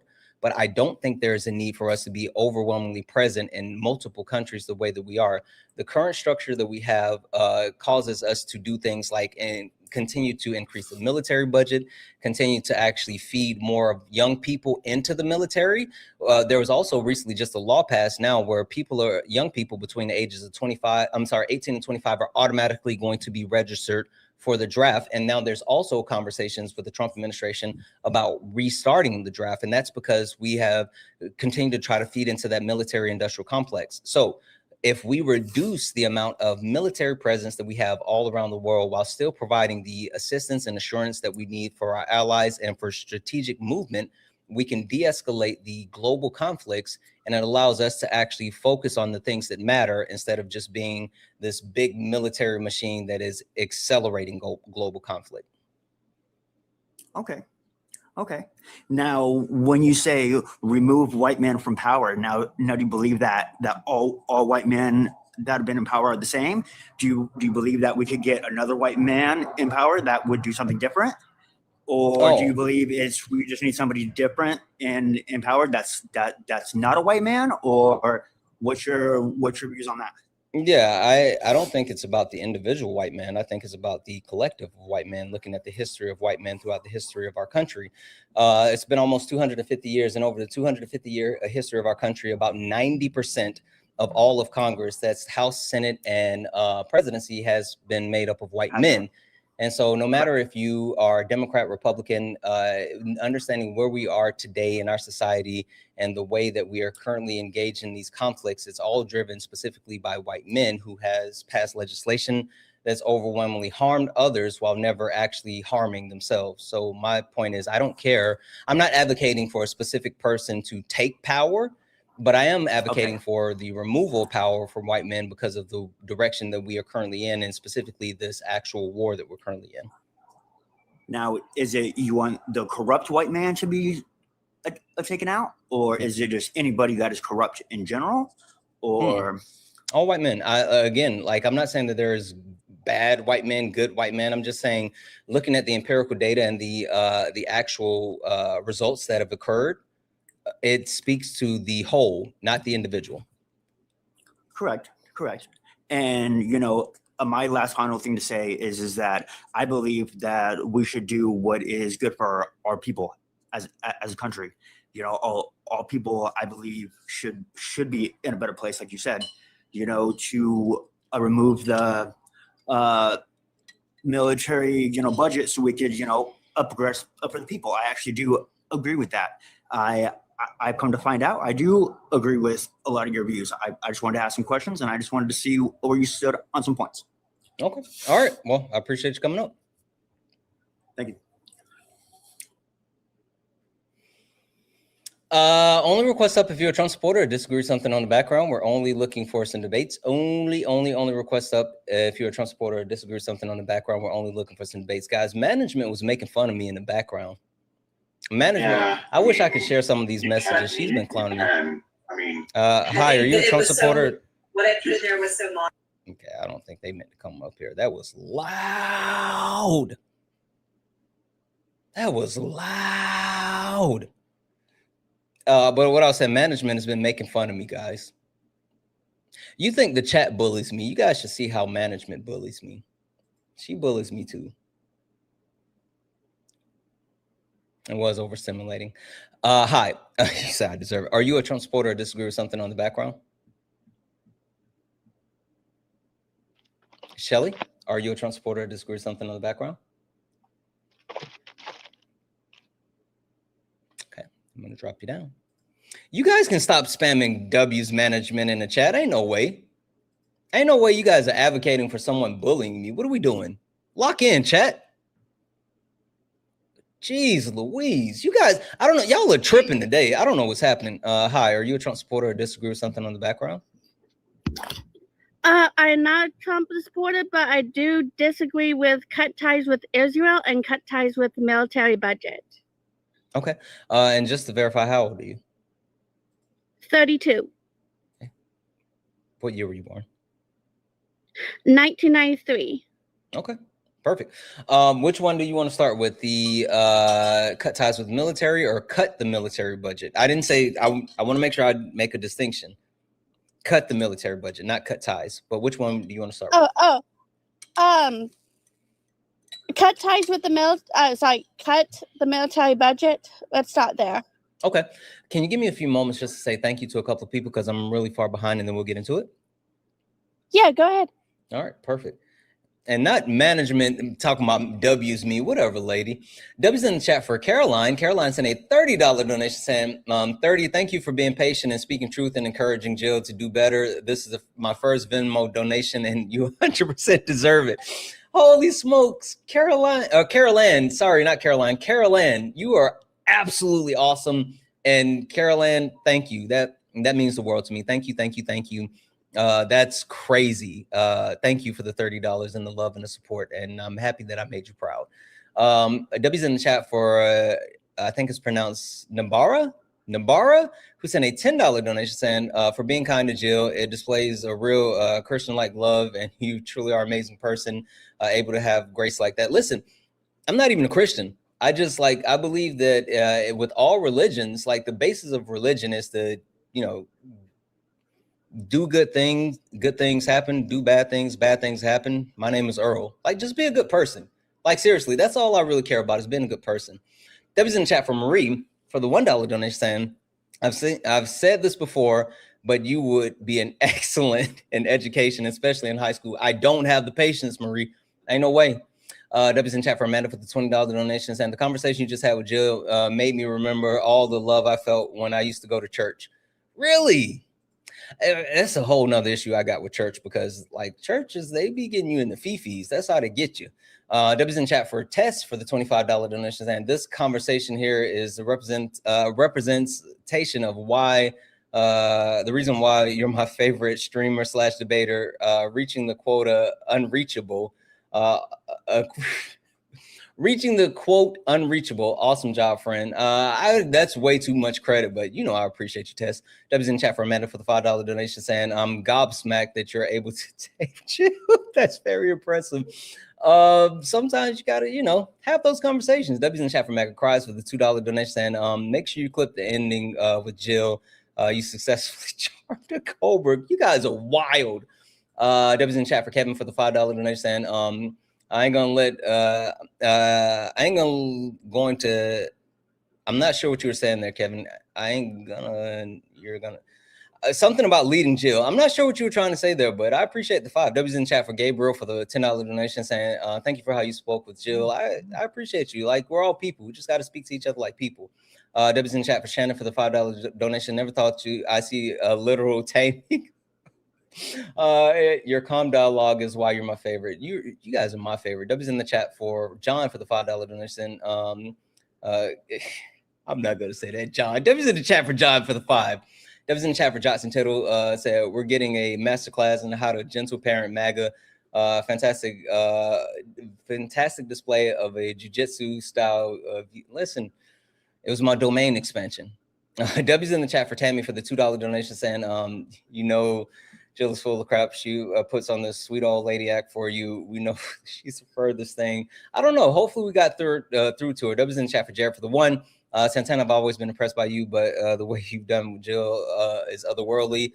You are the MAGA whisperer. These type of conversations is why you're my favorite. And I continue to be honored to mod and be a part of the community. Jared, I'm happy just to have you here and a part of what we do. W's in chat for Matt Scrabble, who sent a $10 donation in Acts 34:35. For there was not a needy person among them. For all who were owners of land or houses would sell them and bring the proceeds to sell 35 and lay them at the apostles' feet, and they would be distributed to each of them who had a need. Jesus is a commie. Jesus is a commie. Jesus was a commie. W's in the chat for all the donos. There's a bunch of YouTube super chats I got to catch up on as well, but I want to get into the debates and then we'll get back to that. All right, I apologize. What is your issue with cutting the military budget? Military brat. So I understand a lot of people who are in the military with making them what's it called? I'm sorry if I sound okay. a little okay. jealous. Take your time. It's okay.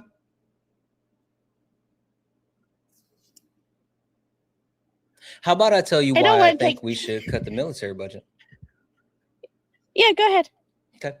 So I know the idea might be a little bit scary, right? Because a lot of people think about like the military as being this protective force and how things should be or whatever the case may be like that. But the point that I like to get across is that we have the largest military budget in the world. And even if we cut it by half, we would still have the largest military budget in the world by $300 billion. And then even outside of that, we have a lot of spending that occurs that is wasteful spending.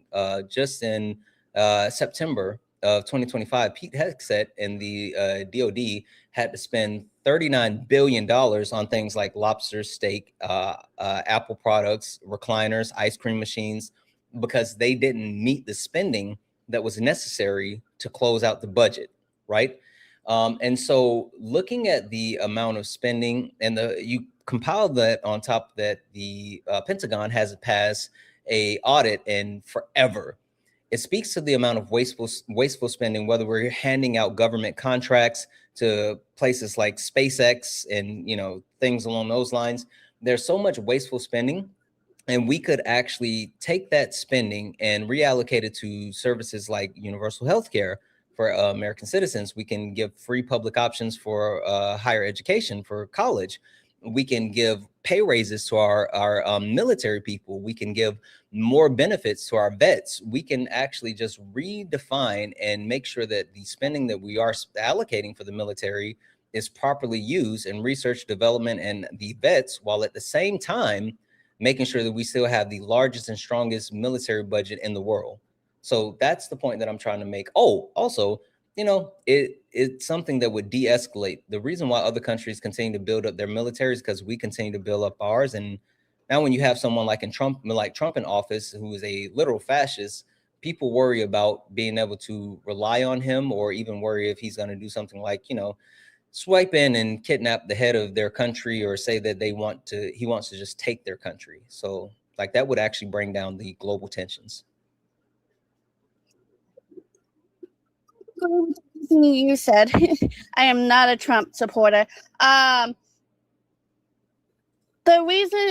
reason is, thank you for talking. It made me a little bit less nervous. No worries. My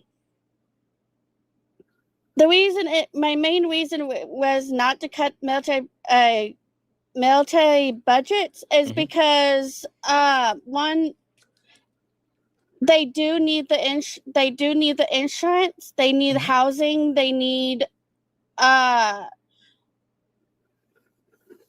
mainly medical reasons, because they can take care of themselves, they can take care of their family, the children. I agree. And if you cut that, what will go what's that word? What will give me 1 second. Give me 1 second, Anna. Hey, chat. Yeah. I'm sorry. Give me 1 second. Chat, lock the fuck in. Don't do that. You know better than that. You know we don't do that here. Get it together, or you will be muted. We don't play those games here. Don't be rude. So what I was saying is, I agree with you, right? I agree that like we should take care of those actual members in our military, and we should actually be putting into like the things that will benefit them. And with cutting the military budget, we don't have to cut those things that would actually benefit the people within the military. Like we just need to make sure that we're spending the money the right way. And that's why I talked about like the audits that have been failed, and then the wasteful spending. There's so much money, like there's so much pork in the military budget that goes to things that shouldn't go to, that if we actually made sure that it went to the right things, like our soldiers, like our advancement in research and development, then we could have all those things without cutting anything that's important.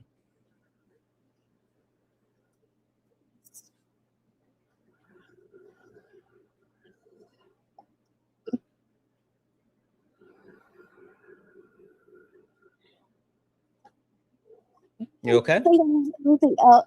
Yeah, I'm kind of nervous. That's okay. Also, my disability, which is autism, is acting up a little bit. No, you're okay. Listen. And I want to say, one, thank you for coming up. It takes a lot of courage to get up here and talk in front of people. I know it can be nerve-wracking. You did a great job. You were able to articulate yourself. I think that you came from a good place as far as wanting to make sure that the people that you care about are still taken care of. And I think that's important.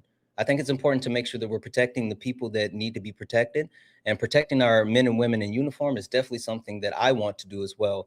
So just rest and believe that I'm not talking about taking anything away from the people that actually put their lives on the line for us. I'm only talking about the people that make money off of the military being what it is. So I got your back, okay?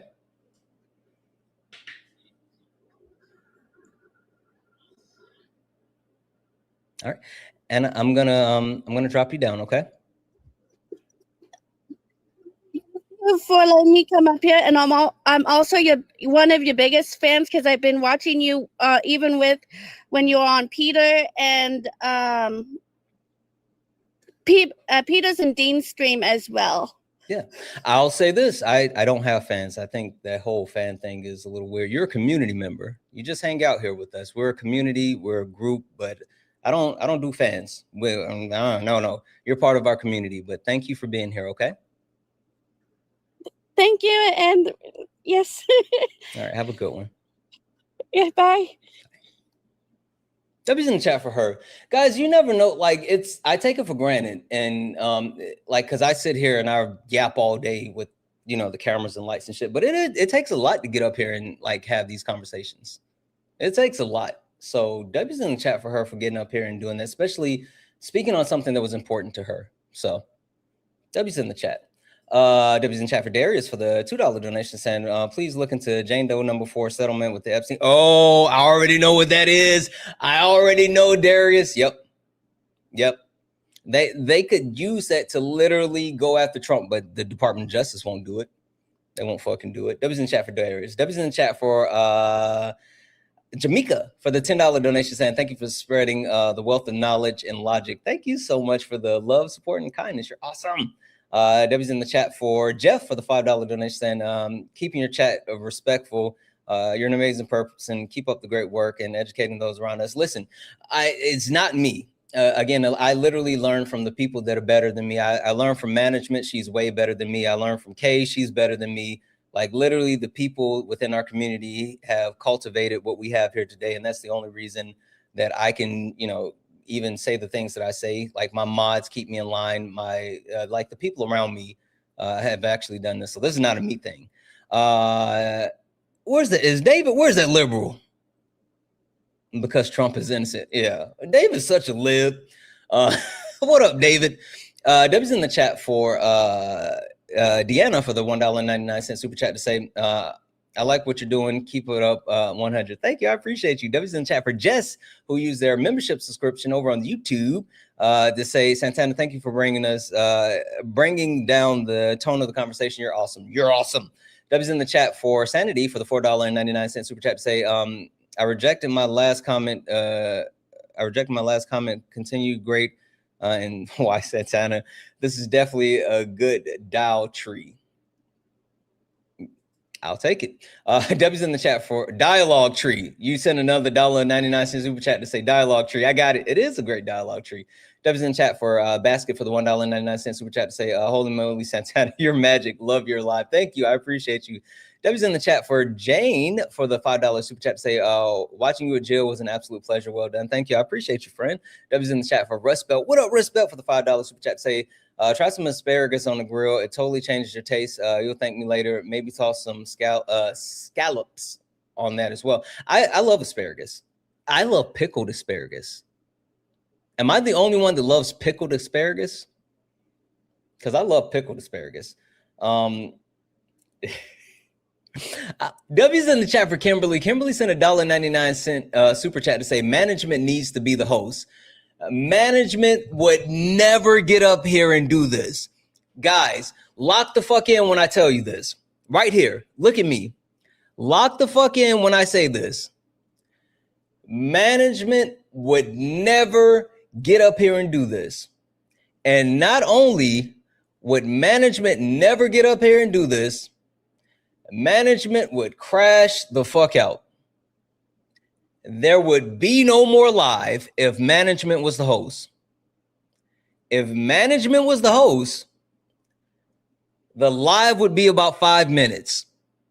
I'm talking permaban. You guys think I'm joking. My wife is loving, kind, and sweet, but she doesn't play that shit. I'm telling you, permaban. That is the worst idea ever, Kimberly.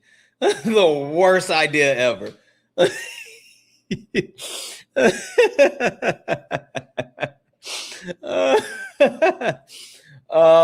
Okay, really quick, guys. W's in the chat for Stasha, who sent a $10 donation. Santana, your gym, and I love you so much. I love you more.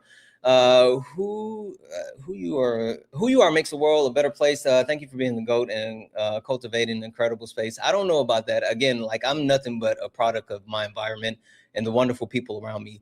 W's in chat for Cassie with the $20 super chat to say, my fiance watches your stream every day. You handle yourself with so much intelligence, grace, and respect. Keep doing what you're doing. I try. I try. I listen. I only crash out if it's necessary. W's in chat for Jasmine for the $5 donation saying, I had a full anxiety attack today, but watching you help calm me down. Jasmine, I hope you're okay. I hope you're okay. Take some time to yourself. Breathe slowly. Make sure you're drinking some water. Just reflect. You're going to get through it. And just make sure you're taking care of yourself. W's in chat for Jasmine. W's in chat for Jackie for the $2 donation saying, I want to be you when I grow up. Watching you is so educational. Listen, don't be me. Be better than me. W's in chat for Jared for the $1 donation saying, white pickled asparagus is amazing. Throw some pineapple rings on the grill and some brown sugar and baste it with honey. Sprinkle with cinnamon. Listen, I freaking love grilled pineapples. It's so good. W's in the chat for Abby for the $10 super chat to say, thank you for being kind to your guests. I'm grateful to be a part of the community. I'm grateful for you being here. Like, seriously, you guys make this so much easier. Like, not going to hold you. Sometimes this thing really, really sucks. It kind of really sucks doing this sometimes because the people are horrible. Like yesterday, ooh, some people like really suck. But then like you get the people that don't suck and then it makes it worth it. So there's that. Is Kobe still here? Where's Kobe, guys? Athena! Somebody go get Athena. Where's Kobe?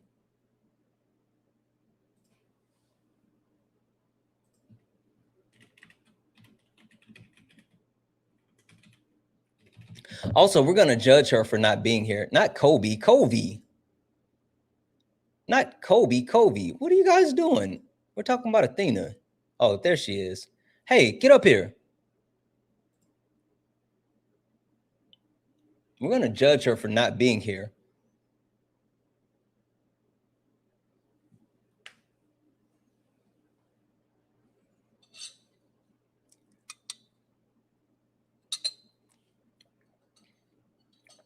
Not the knives out.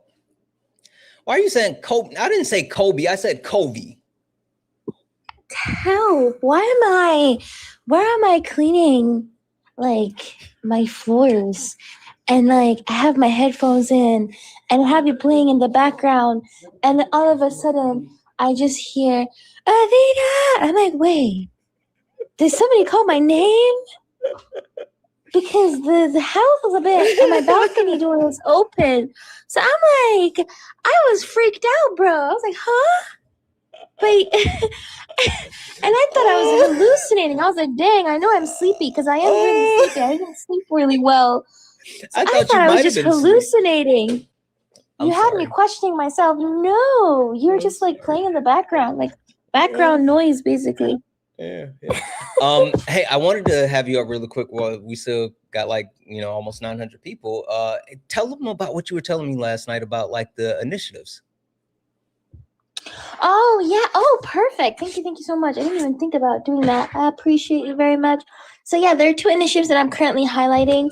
The first one, so a couple of days ago, the founder of Refugees in Libya, which is an organization that actively helps refugees in Libya, basically reached out to me. He told me that he heard of my work and he would see if I could like highlight an initiative of his. So he is currently running an initiative with two other co-organizers. They were on a hunger strike until they reached 10,000 pounds, which is about like $13,000 to $14,000. They did reach that goal, so now they're not on hunger strike anymore, thankfully.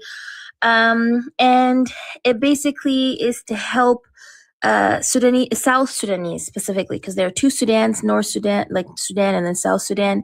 It is to help South Sudanese civilians in Akobo because they're currently being attacked by their own government, which is funded by the West and UAE and Israel as well. And so it is, the situation is abysmal. I mean, I have some photos, by the way. I can show them here, the photos that he showed me. Hold on. Let me,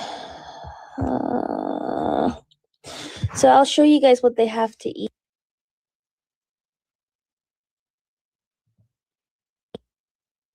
Hold on. This is literally what they have left to eat. Like, it's basically nothing, right? And it's specifically civilians in Akobo. They've been, about 200,000 people have been now displaced. They've been told that they need to evacuate. And he sent me some, oh, wait, hold on. I'm trying to, sorry, I don't know why it's not working. So I can show you guys more of the photos. He sent me some photos.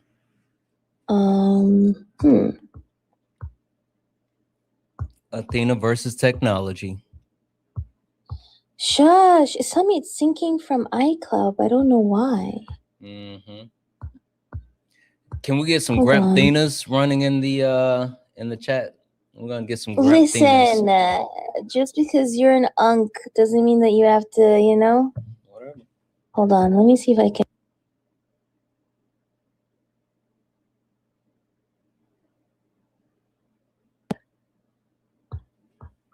Okay, there we go. So these are some of the photos that he sent me. As you can see, the people are really malnourished. About 70 to 80% of the population in South Sudan are dependent on foreign aid. And USAID being shut off. I mean, USAID itself is not really good because it was used as soft power to exert political influence in like certain countries. But the problem is that it being shut down immediately without allowing the people some space to find some alternative avenues to support themselves has been a complete disaster for people, especially people who are going through a genocide. This is South Sudan, by the way, not. Athena doesn't know that we can't hear her when she swipes out. This is her first time on TikTok Oh Live. my God. Okay. Sorry. You can see the legs here. The legs look very malnourished. So there's an initiative that is on the first part in the link tree in my bio. And they really need as much help as possible. I think they're supposed to be funding about 180,000 civilians who are displaced specifically from Akobo. This is one place. There's a place in Nasser that's also being bombed with chemical bombs. It's really bad. So if you really want to support, that would be amazing. The situation is bad. I mean, you can see more photos on the GoFundMe there. And the money is going to be used for just basic essentials, right? So it's going to be used for childcare, for food essentials and other basic essentials as well, like diapers, period care, all these different things.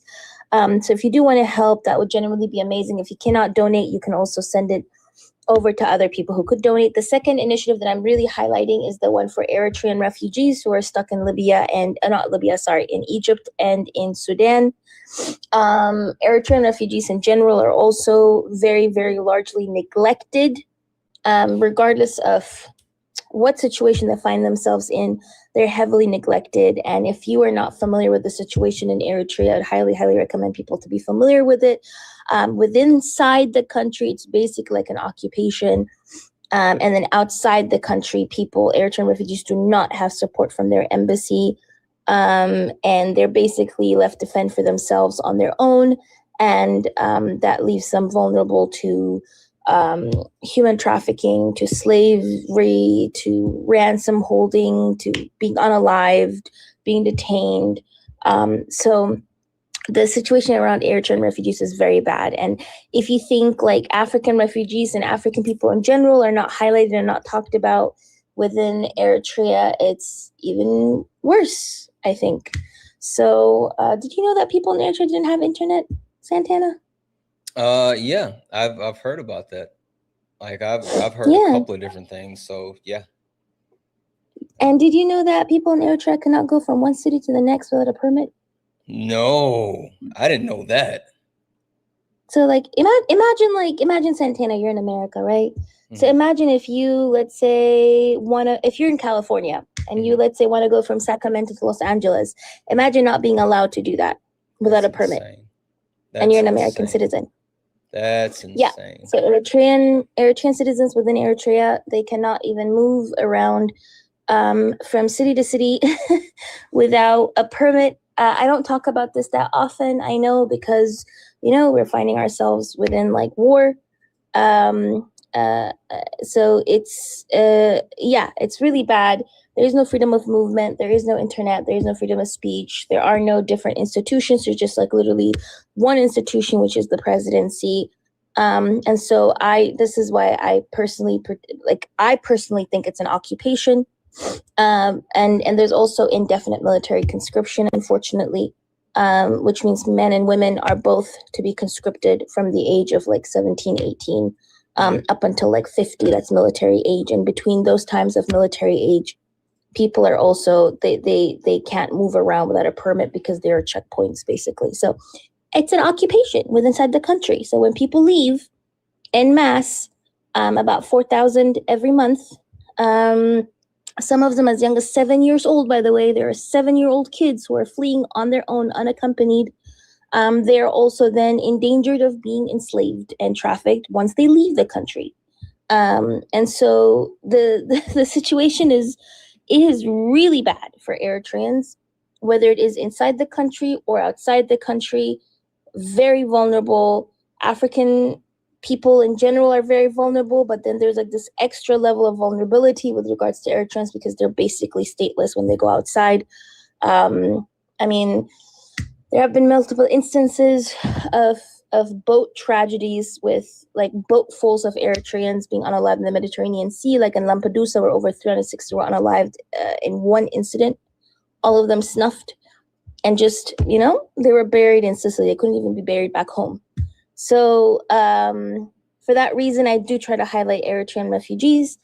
And so if you do want to help them, we're almost at reaching the goal. We're at like 3,500, I think, if I'm not mistaken. And I think the goal is like 4,000. So we're almost at the goal. And this is supposed to be feeding Eritrean families in Sudan and in Egypt. So it's under the Free Eritrea section. But yeah, I know you've never heard me talk about like what's happening inside Eritrea, huh? I've heard, but I've never heard you go that much into detail. Mm-hmm. Yeah, it's basically an occupation, you know? Mm-hmm. And like it's basically the government being very paranoid of getting invaded by outside forces, specifically by the Ethiopian state and by Western countries as well, and therefore has completely cracked down on the society and the population. And so, but the crackdown on the population has been really, really dire. By drastic, I mean there is no independent media, there is no independent newspaper outlets. Reporters Without Borders actually lists it as the worst country for journalists. Really? It's worse than Gaza. Wow. It's worse than Gaza. You guys know about how dangerous it is for journalists in Gaza? In Eritrea, it's worse than Gaza. Imagine being worse than a place with an active G-side, right? Then all of them. So it has been dead last on the list for the past, I think, since 2013, if I'm not mistaken. So that's for journalists, right? So some people who were interviewed out, there was a 500-page human rights report by the United Nations that was released in 2015, I think, that talks about the crimes against humanity, the atrocities that are being done. And when it interviewed some people who had left, they said that when they were back home, they were too afraid to think, is what they said. Wow. Yeah, they said that they were too afraid to think. And it also has over 10,000 political prisoners. So, and once people are detained, they just disappear. My aunt actually passed away last year because her son got detained, and she basically passed away out of heartbreak because she kind of like felt like she would never see him again, right? So people usually say disappeared because sometimes there are people who have been disappeared for decades. And do you know where the world's longest detained journalist is? Where? In Eritrea. The world's longest detained journalist. Why does that not surprise me? There. Mm-hmm. It doesn't surprise you, or it does surprise you? It doesn't. Like it doesn't. Okay. Yeah, listening to everything else that you said, like that doesn't surprise me. Yeah, and I think like something that's really dehumanizing is a lot of like human rights, like a lot of people just call it the North Korea of Africa. And I think that is fundamentally dehumanizing within itself, because it, in a way, also demonizes the people, and then it also makes it seem as if the people cannot, are not able to govern themselves. Yeah. And usually this is a talking point that is used by the Ethiopian government to justify occupying it again and colonizing it again. Like, oh, these people can't govern themselves, therefore we need to colonize them, right? So I would highly implore people not to refer to it as the North Korea of Africa. That is a very dehumanizing term, but the situation within the country is very bad. It's like, it's so bad to the point where about 4,000 people are leaving every month, with a population about 3 to 6 million people only. So I read somewhere that it was one of the fastest, if not the fastest, collapsing and emptying nation in the world. Crazy. And it's also the most militarized nation in the world per capita. So that militarization, that is necessary, by the way. I'm not even against military conscription. I think it is something that's necessary for the survival of the country. But the problem is that militarization is then also causing its collapse, right? So the situation is really bad. So I'd highly implore people to learn about and read about what's happening inside the country and what's pushing people outside of the country, and then what those people encounter when they're outside the country, basically. Sorry, I just went on a tangent because a lot of people do not know about the country and why I try to highlight Eritrean refugees. But yeah, I don't know. No, and if anyone has no, any listen. questions about it. The reason why I brought you up here was to go on a tangent. Like, if I didn't want you to, do the things, then I wouldn't have screamed Athena. Like, that's the whole point. People need to know these things. And like, I don't take for granted the position that we're in, right? To be able to reach so many different people at so many times and give them information, access, knowledge, and like a perspective that they don't get to see every day. And so I think it's super important. So like, sharing this information with them is like really, really important. So, and do you know what country opened it up for colonization back in the 50s? Was it the US? Yes. Fucking knew it. It was so in the 1940s, when there were discussions about independence after the Italians were kicked out and the British came in, and they kind of were like dismantling all the infrastructure. And there was discussions about the Eritrean question, what would happen to it? Would it be left alone and independent or not? The U.S., the then Secretary of State, Cullis, he said, "Oh yeah, we understand that it would be just to let them have their independence, but it would go against our interests because there was an army base within Eritrea called Cagnew Station that America really, really wanted to keep because it was in a very important army base. And therefore, the U.S. went to the United Nations and lobbied for it to be confederated with Ethiopia because they were allies with Haile Selassie. And then that opened the door for it to be colonized, and that triggered the independence war. And then after it got independent, the U.S. applied a lot of sanctions that destroyed the economy.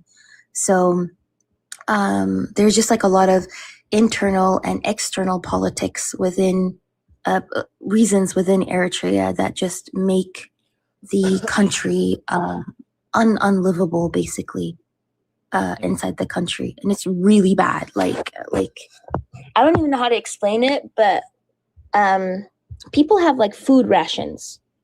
So like you even have coupons that you receive to ration how much flour you eat, how much oil you buy, how much basic essentials, basically flour, oil, sugar, they're rationed.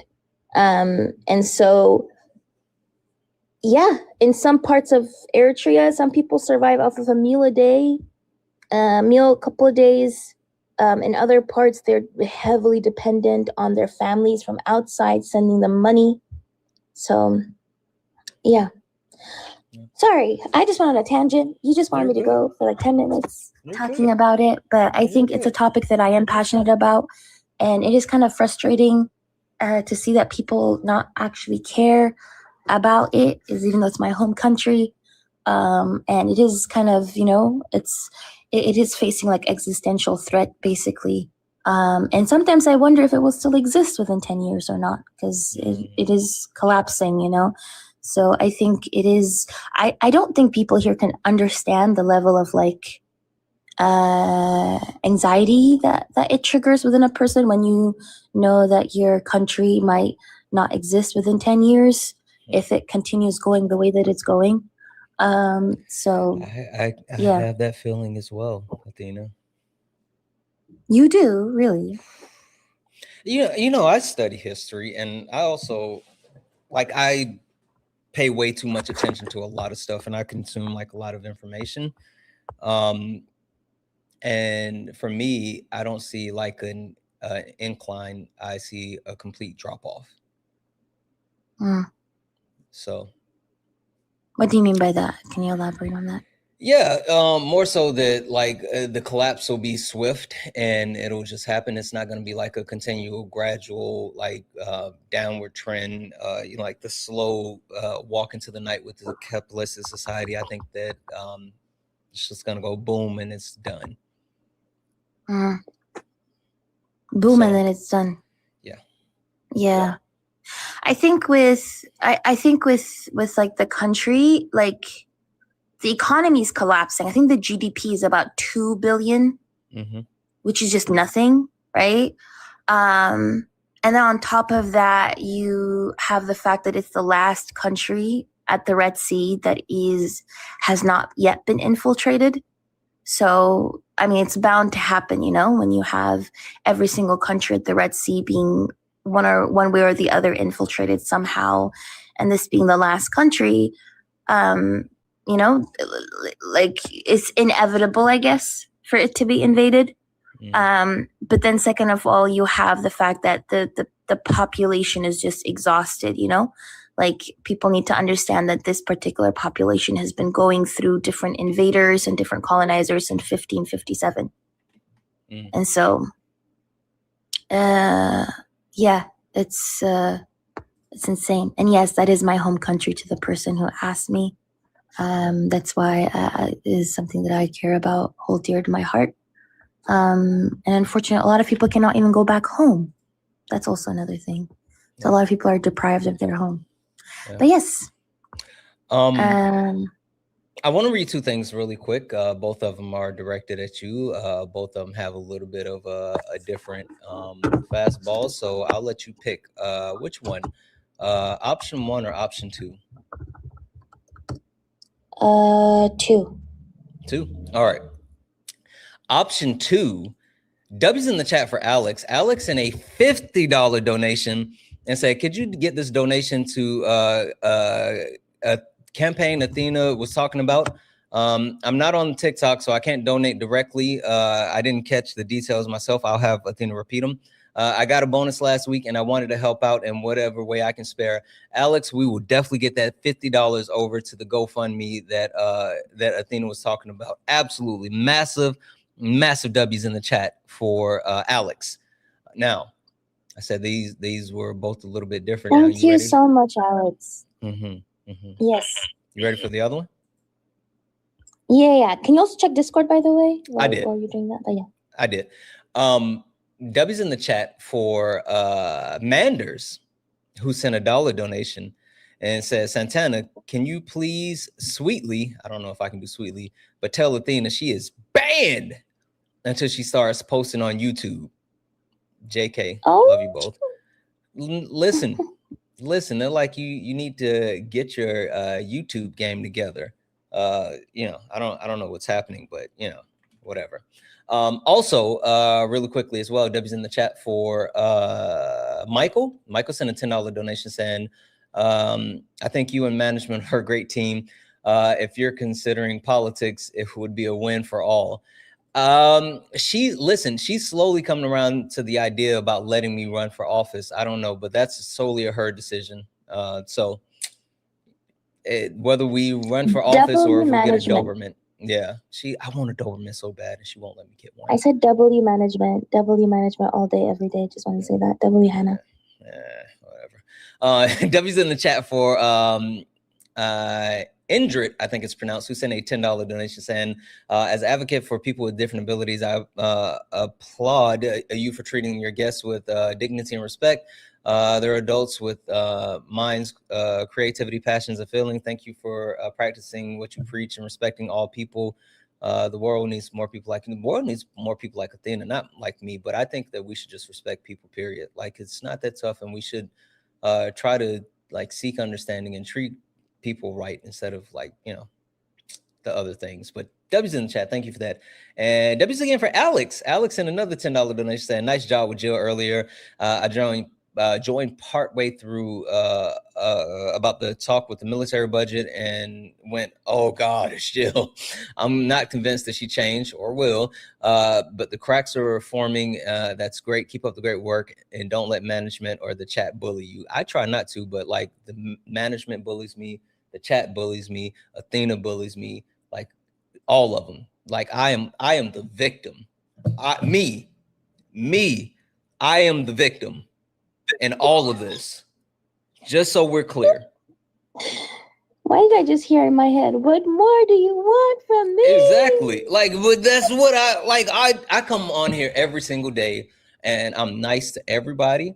I've never called anyone a bad name. I've never raised my voice. I've always like been the kindest person in the whole wide world. And I get bullied by everybody. Ops, I get bullied by mods, I get bullied by my wife, I get bullied by Kay, I get bullied by everybody. I get bullied by my chat. Roxy, I have no idea what that slap what is that? I've never heard that word before. Slap nuti? Slap nutas? Oh my goodness. I don't know what that word is. Oh my goodness, Hannah, thank you. She trying to show W off. Hannah. You got super mod, Athena. She's trying to show off. Also, W's in the chat for Joey for the $19.99 super chat to say from Lucid and Amois. I know I'm messing it up. I'm sorry. Santana, please add this to Kovi's Eritrea fund. I got you. I'll send that $19.99 super chat over as well. W's in the chat for all of that. Goodness, thank you. Athena, who do we have on the panel? Yes, so this is a fellow Eritrean friend of mine, and he also does talk about the situation within Eritrea. So I just wanted to kind of introduce him and have you meet him. And I don't know if he wanted to add some things because a lot of people don't talk about the situation. But Noble, the floor is yours. Yo, how's it going, everyone? Thank you for having me up here, host Santana. Yeah, I'm Eritrean. My name is Sahil. This is just like a burner account of mine. My main account's banned. Yeah, I saw Kobe talking about the situation in our country a little bit. I came a little late. I don't know how much he's already told you guys, but yeah, Eritrea is a country that we need more people to read up on and maybe shed some light on. This country has gone through a lot. We have had no breaks. Our people have been suffering for a very long time. We gained our independence, but since independence, we haven't really, reaped the rewards of, our long fight for independence. It's basically a prison state. It's got no economy. It's basically a totalitarian, dictatorship. It's I don't even know where to begin.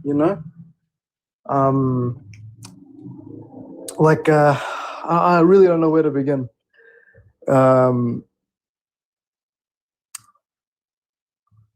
Basically, just a prison state with no, like the president who's been our leader since independence for over 30 years now. He holds all of Eritrea's, executive, judicial, and legislative laws. There's no really balance of power in the country. Our people are all suffering in prisons. Some of our family members have been in prison since the 90s for no reason. We haven't heard from some of our family members since the 90s.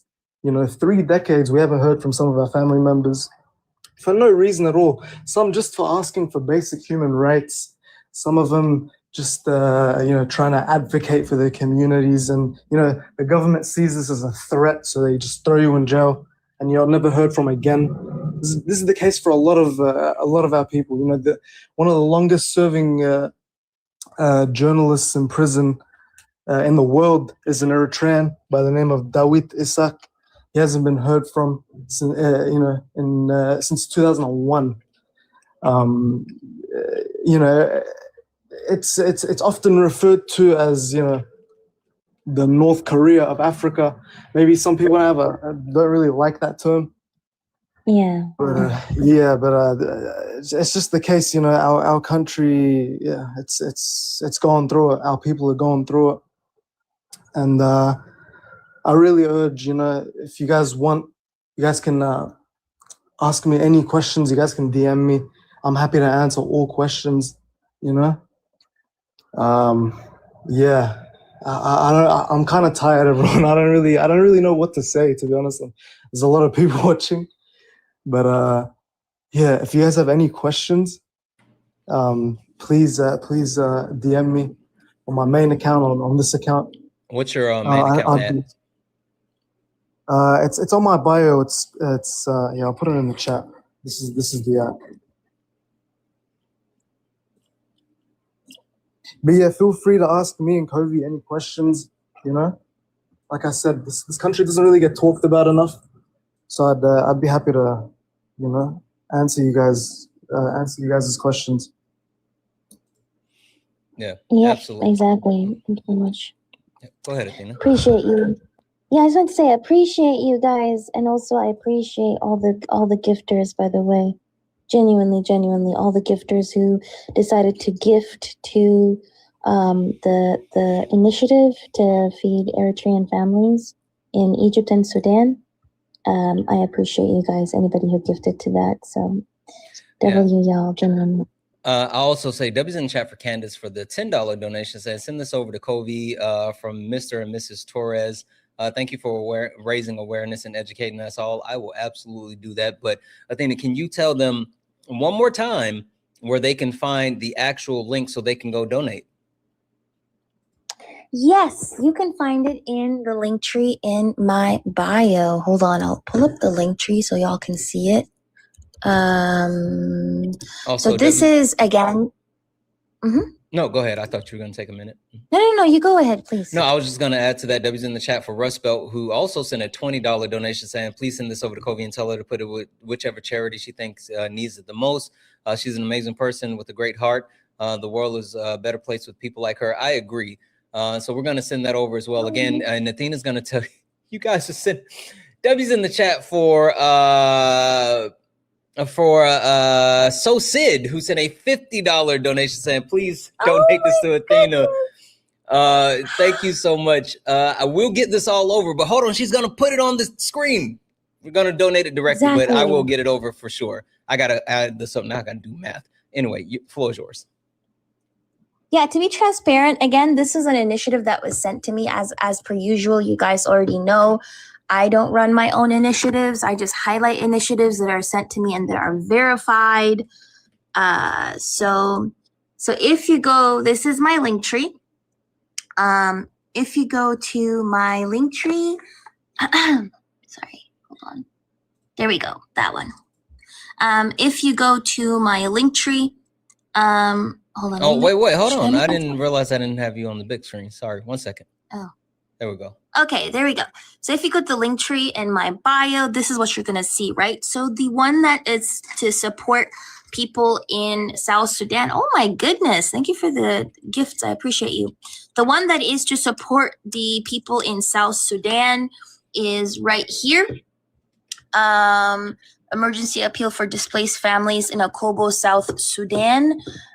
So if you guys want to help people with existential needs, that one is the right one. And then if you go down to the Eritrea section, the top one that says feed Eritrean families in Sudan and Egypt. And if you click on it, you will see this, right? So this is another initiative that somebody reached out to me, an Eritrean person who is fundraising. They asked me to please highlight and promote it because, as per usual, a lot of Eritrean refugees are usually helped by other Eritreans. So people within the diaspora, we're the ones who fundraise for them. We're the ones who raise money and help them and donate as well, because people who are not Eritrean don't usually care. And so they asked me if I could highlight it. As you can see, almost at the goal. You see that? 3,740.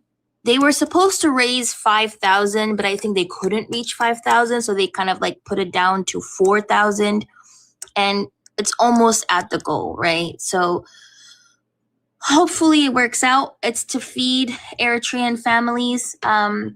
So they said they needed about 2,500 to feed families in Egypt and 2,500 to feed families in Sudan. And it was supposed to be for Ramadan, but Ramadan passed already and they couldn't reach the goal. They couldn't meet the goal.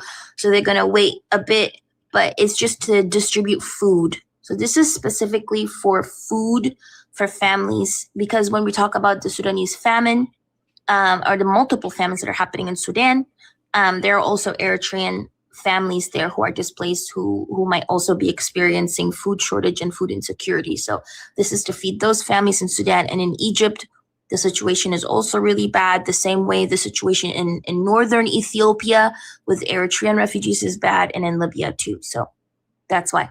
Anyways, just wanted to say, if you guys want to help, it's in the link tree in my bio right here. Feed Eritrean families.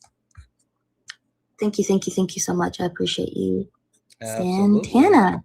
Absolutely. Also, W's in the chat for Feisty, who sent a $20 donation going towards it. So I'm going to be sending over $170 for the people that have sent over donations. I'm going to donate directly to there. I'll post the receipts in the Discord. We'll make sure that we have everything there. But guys, make sure you hit that link in Athena's link tree. Go to that link in Athena's link tree and close out that GoFundMe. They're so close, right? As a matter of fact, go over. Let's see if we can get them to that 5,000 euro. Like, guys, come on now. We can do that. We can do that. We can do that. W's in the chat for the donos and for the people being amazing. Also, really quickly, W's in the chat for Jared for the one. Tamale Husk, whatever, Jared. And then also W's in the chat for Stasha for the 5. Just to bully you, W management. You guys suck. But no, make sure you guys are taking care of the things that are important. Like it's really, really important. All right, Athena, anything else from you? No, I'm going to be dropping back down. Thank you. I appreciate you. I'm going to go to the comments. Santana, I just wanted to say genuinely from the bottom of my heart, I truly appreciate you as a person. The fact that you want to show up as well. You don't only like want to just debate and have fun and like, you know what I mean? But you actually do care. And you also always put your money where your mouth is, and you actually do give back to the communities that you talk about. And you also do care about just Black communities on a global scale. I've noticed that whenever I talk to you about Black people on a global scale, you're always ready to help and you are ready to highlight these issues, and you've always been ready to help. So I've never, not one single time, reached out to you and you've never said, nope, I can't do it. You've always been ready to do it. So for that, I truly, truly appreciate the person that you are. Thank you so much. Yeah, you don't have to thank me. We're friends. That's what friends do. And like, we've got to take care of each other. Especially, I want to see everyone Black win. And, I love Black people. And even FBA sometimes, but not to that extent. But, it is what it is. Anyway, I appreciate you. Anyway, yeah, before I drop, I just wanted to say, mods, we're unionizing, know your rights.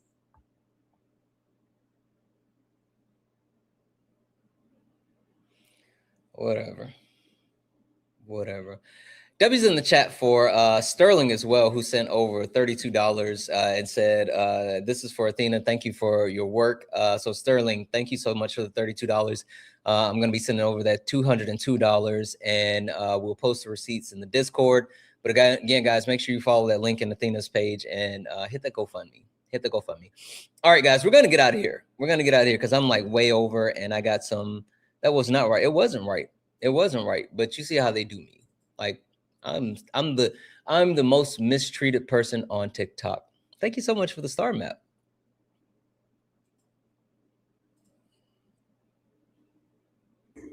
Yeah, while you're running, as soon as I come up, you run. Oh my gosh, dude. I feel so good every time I drop him. It gives me a joygasm. It gives me a joygasm every time I get a chance to drop popcorn. That felt so good. Anyway, like I said, guys, we're going to get out of here. We're going to absolutely get out of here, but we'll be back tonight for late nights. Guys, if you are not someone that was able to check out the first night of late nights, you heard what I said, Joey. Dude, what, Kay? You guys never had a joygasm? Like, you're just so happy and it like fills you and you're just like, oh, I'm so happy. If you guys don't have those, then you're not living your life right. If you guys don't have those, then you need to have more fun and smile more and laugh more. Whatever. Anyway, we'll be back tonight for Late Nights with Santana. And this week it is all about the community. And this week we are doing an open mic. It's get it off your chest. And what we're doing is talking about things that are happening in the US and outside of the US globally. We're talking about things that are happening on and off social media. We're talking about what you want to see as far as any of the topics moving forward on late nights in the next couple of weeks. And we're also talking about the fact that we're getting ready to roll up, close out March, which is going to be the end of Q1. So that means we need some commitments because there's only going to be 9 months left in the year after this. So if you are someone, there were so many people last night that did not get an opportunity to join the panel. I apologize. I promise you, I'm trying to get people in and out as much as possible. I want everyone to have an opportunity to speak because on late nights, everyone gets the opportunity to join the conversation.